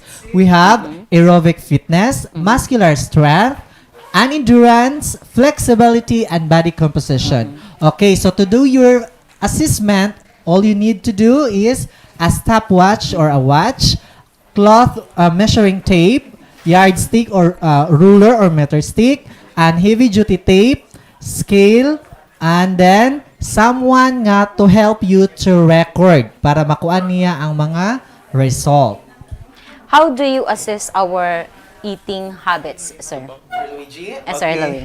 All you have to do is to do this following. Okay, keep a dietary of all foods you eat. When you eat them, how you were feeling and what you are doing when you eat. Okay, Okay, so review the kanang- dietary after a few days and look for patterns in your habits. O kana, anda nga part no, dapat when you keep a kanang diary, dapat ang eating habit nato nganong ibutang gyud mo nganong at that time kusog ka mukaon. So mao nang naay naka-eating habit some cases magutungod sa tong emotion. Di ba samot na ganang gikapoy kay ka or something broken ka, mas lami na siya ikaon or tired ka. So dapat mo na naka-record nimo. Next is take note the factors such as how quick you ate. So unsa makakapaspason mo kaon sa isa ka bandihado nga luto. Wow. So dapat naka-record po na kay mo man na sa ang record imong gid siya. eating habits. Sa manggod sa mga tao manggod mukaon sa dili kay usapon pila gito ang standard gyud nga chewing. Before itunlon. Oh yes, before matulon mga 50 gyud na siya ma'am. Uy, kadungog. I-choose sa gyud na nimo igagmayon usa nimo tunlon. Ang uban manggod kay murarag halas. Malate na to Sila ana sa nawayan work, ra Sir Louie. tunlon. So mao nang manambok mo pud ang uban paspas Malate burong na po ta, metabolism. ano, eh. So next is how much you eat. And then any meals you skip, pila pud ka meals ang skip. Ana man gud siya sa research man gud, the more you skip a meal, the more ka manambok. So mao na ang uban bitaw mo ingon sila nga ay dili ko mukaog pamahoron kay nag-diet ko. No, ang proper diet mukaon gyud sa tulod Japon sa breakfast, lunch and dinner. Proper diet ang imong gikaon ana. Dili kay puros na lang pud lechon imong gikaon walay rice. So mo na proper diet ha. Amo yung ka proper nag-diet ko karon di ko mukaon og breakfast. No, that is wrong. So ang proper diet dapat naang katong sa food pyramid. Okay, next, Sir Brian, think about why you have those eating habits and choose those that you'd like to change. Okay, so think about why you have those eating habit ngano kaha. Maybe sa barkada or maybe sa imuhang kanang diha na gyud na habits na gyud nimo kay tungod sa imuhang skill sponge kanang time na nimo kay mo na usay mamahaw ka tag alas 9 na kay tungod sa nakay giapas nga skill kay samot naglayo kay ka naka duty. So kana siya. Next, Sir Luigi. Okay, use your diary to figure out what causes you to eat when you aren't hungry. Okay, so- Factors such as stress, okay, while watching TV or being bored. Yes, so sometimes mo good mo samot na sa to mga teenager mo nang manambok pud sila or improper ang ilang kanang weight, dili appropriate ilang weight sa ilang age because sa ilang eating habit. Una gid ang factor as ang stress nila. Samot na karon kay module, wala pa ning hatag gurug answer ang ilang mga classmates or something like that or kanang naay mga activities nga maglisod sila reach out sa ilang mga kauban or watching TV usay man gud mo tan-aw tag samot na nindot na kay ang movie magsige tag ka og junk food. So mao na isa pod ka factor or bored ka wala kay ginabuhat sa inyong balay sige lag kaon. So mao na bantayan gyud pod sa atong mga learners. Sunod Ma'am Tien. Be consistent with your new eating habits and realize that it may take time for them to stick. Yes, be consistent. Ngano because kanang mag-diet ta mostly kay mo ingon ang dili siya mukaon og dili mukaon siya pero walay rice. For pila ka days ana magsuka siya or malipong. Mo na consistent ka if mao gina imong gusto i-aim ug no rice ka dapat imo na siya consistent siya dili kay kana nga didi sa kamo rice pagka next day kay pista mo rice ka.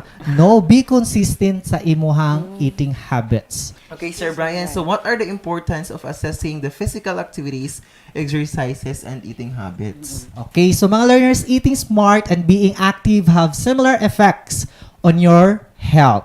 So this includes reduce the risk of chronic diseases such as diabetes, heart disease, high blood pressure, stroke, and some cancers and associated sa disabilities. Dili ka makaingon ha kay grade 10 learners ka dili ka maka-stroke. Naara gyud na arabagyod sa inyong bloodline. Di ka mayon kay bata pa ka wala koy heart disease. Naana sa imong eating habits o sa imong physical activities nga gina-engage. Okay, so this time, they will engage on how to prepare for a moderate, vigorous activities. Okay, friendly reminders sa atong grade 10 learners. Do this assessment fairly, follow the directions, and answer and do the activity honestly in order to prevent you from harm. So, Sir Louie, how will our learners Yes. Well engaged and moderate to vigorous physical activities. Okay, first thing to do is to identify how much physical activity is recommended to you. Okay, for 5 to 17 years old children and adults, first, you should do moderate to vigorous intensity of physical activities of at least 60 minutes. Second, physical activity more than 60 minutes every day will give you additional health benefits. You should include muscle and bone strengthening activities for at least 3 times in a week. Okay, like lifting weight, working with resistant bands, heavy gardening or such as digging and shoveling, climbing stairs, hill walking, cycling, dance, push-ups, sit-ups, and squats. Yes, Sir Luigi. So kana magsugod yuta sa moderate to vigorous. Vigorous. Di nato kalito ng ato ang lawas mo na pamaulan ka or takigan ka kay nagsugod ka diretso aswat din kag mga kuan so mag-start jud ka sa mga pinakaubos sa moderate sa jud ka. Okay na po tayo tips for starting physical activity. So first, aim for at least 150 minutes per week of moderate intensity aerobic activities. So dili po ka diretso dagan pila ka kilometro no. So dapat mag-start sa gyud ka sa pinaka kuan lang gamay lang po dili tas-on nimo ang kilometro. Next, aim for the at least 300 minutes per week to gain more benefits. So hantod ana magkadugay na o magkadugay nagkataas ang imong kilometer nga ginadagan. Next, do strengthening activities twice per week and then take break from being still. So kana pud no, in doing the physical activity naagi kay time to rest. Not every day you can engage of physical activities. Ngano man mamatay pud ang imong lawas no, di po na siya kailangan nga permihon every day. Naagi kay scheduling. Next, how can I start to be active? First, pick an activity you enjoy. Mag-start ka, maguna-una kasi mong self, how can I start an activity? Dapat the physical activity na gina-engage nimo is ginahan ka. For example, running or biking. For example ka ng biking. Ma-enjoy ka pero aha man pud ka ng mga materials. So po mag-bike ka din. Kay bike. Manghulam kay bike or makiangkas na ka sa bike. So lain po. Next is start slowly and add little at a time. Okay, mag-start yung kay hinay-hinay. Mo na akong gingon, mag-start yung hinay before yun budagan o layo. And the next, set a goal and add it to your calendar and do it. Nga mo mag-set man ka goal din, ibutang sa calendar para makita nimo ang imong progress. Yes. So kani nga week, unsa na, para ka Sir Luigi sa iyang activity, makita yun nimo ang progress sa iyang lawas. Yes. Sana all. Yes. Okay, so ning ato. Squat ko. Yes. Ang ginabuhat ni Sir Luigi, mag-squat siya every Morning. morning siya. So ni ana no, mag-set gyud ka goals ug unsay mong gusto para naay appropriate nga activity para ana. Okay. Now, okay, let us proceed to ESP 10. At ang ating learning competency sa linggong ito ay napangangatwiranan na mahalaga ang buhay dahil kung wala ang buhay, hindi mapapahalagahan ang mas mataas na pagpapahalaga kaysa sa buhay. So, di makakamit ang higit na mahalaga kaysa buhay.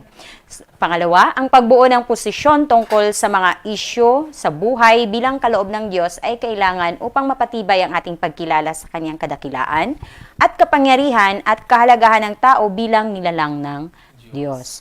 So ngayon ay pag-usapan naman natin ang tungkol sa buhay, Sir Louie at Sir Brian. Sir Luigi, maganda ba ano ba ang masasabi niyo sa inyong buhay? Yes, Sir Brian, life is beautiful. Okay, paano mo nasabi na maganda ang iyong buhay, Sir Luigi? Para malaman naman ng ating mga great learners. Siyempre, dahil maganda. Basta wala kay stress, Sir Brian, life is beautiful. That is the indicator, di ba? Masasabi mo na maganda ang iyong buhay kung wala kang stress. Pero dagan dyan na yung mga stressor. Sa mga Sir Luigi, unsa kinsa man or unsa ang mga stressor? Stressor. Sa mga Sir Brian, wala na Sir Brian. So wala na. Wala na siya ay stressor. Okay, maganda ang iyong buhay. Tanaw lang yun na nimo ang mga tao nga nasa imong palibot. For example, sa tuwa, maganda, masasabi mo na maganda ang iyong buhay kasi nandyan ang iyong mga kaibigan at mga magulang. Ma'am Tien. Yes. Okay, so ano ba ang mas mataas na pagpapahalaga kaysa sa buhay o higit na mahalaga kaysa buhay? So yan. Ang mas mataas na pagpapahalaga kaysa sa buhay o higit na mahalaga kaysa sa buhay ay nakadepende sa pananaw mo sa iyong buhay. Pero, makakamtan mo ang kasagutan kung ang pagpapahalaga mo sa buhay ay hindi lamang sa pisikal na buhay, kundi sa kalidad ng buhay na nakaugat sa dignidad ng tao. So, balik ta sa dignidad ng tao. So, ibig sabihin, kung masasagot mo o mahahanap mo ang iyong sarili, sa iyong sarili, ang sagot sa katanungang ito, ano ang mission ko sa mundong ito? Okay, Kayo, Sir Sir Lowe Brian. at Sir Brian, Sir Brian, may so, mission ka ba sa Sa mundong iyong ito? mission ka, Sir Brian. Okay, so para sa akin ang mission ko bilang isang guro Pa? sa mundong ito. Okay, ang akong yung mission is matutunan ng mga bata, ng aking ang mga learners ang mga sapat na mga skills na kailangan in order to survive in this place or in this world. Right. Because an organism, in order for the organism to survive, is to adapt in the present environment. So Yes. unsa ang naa sa tong Unsay environment, mga kailangan ta mo survive. So kailangan nato i-adapt ang kailangan nga mga skills in our present situation. Okay, exactly.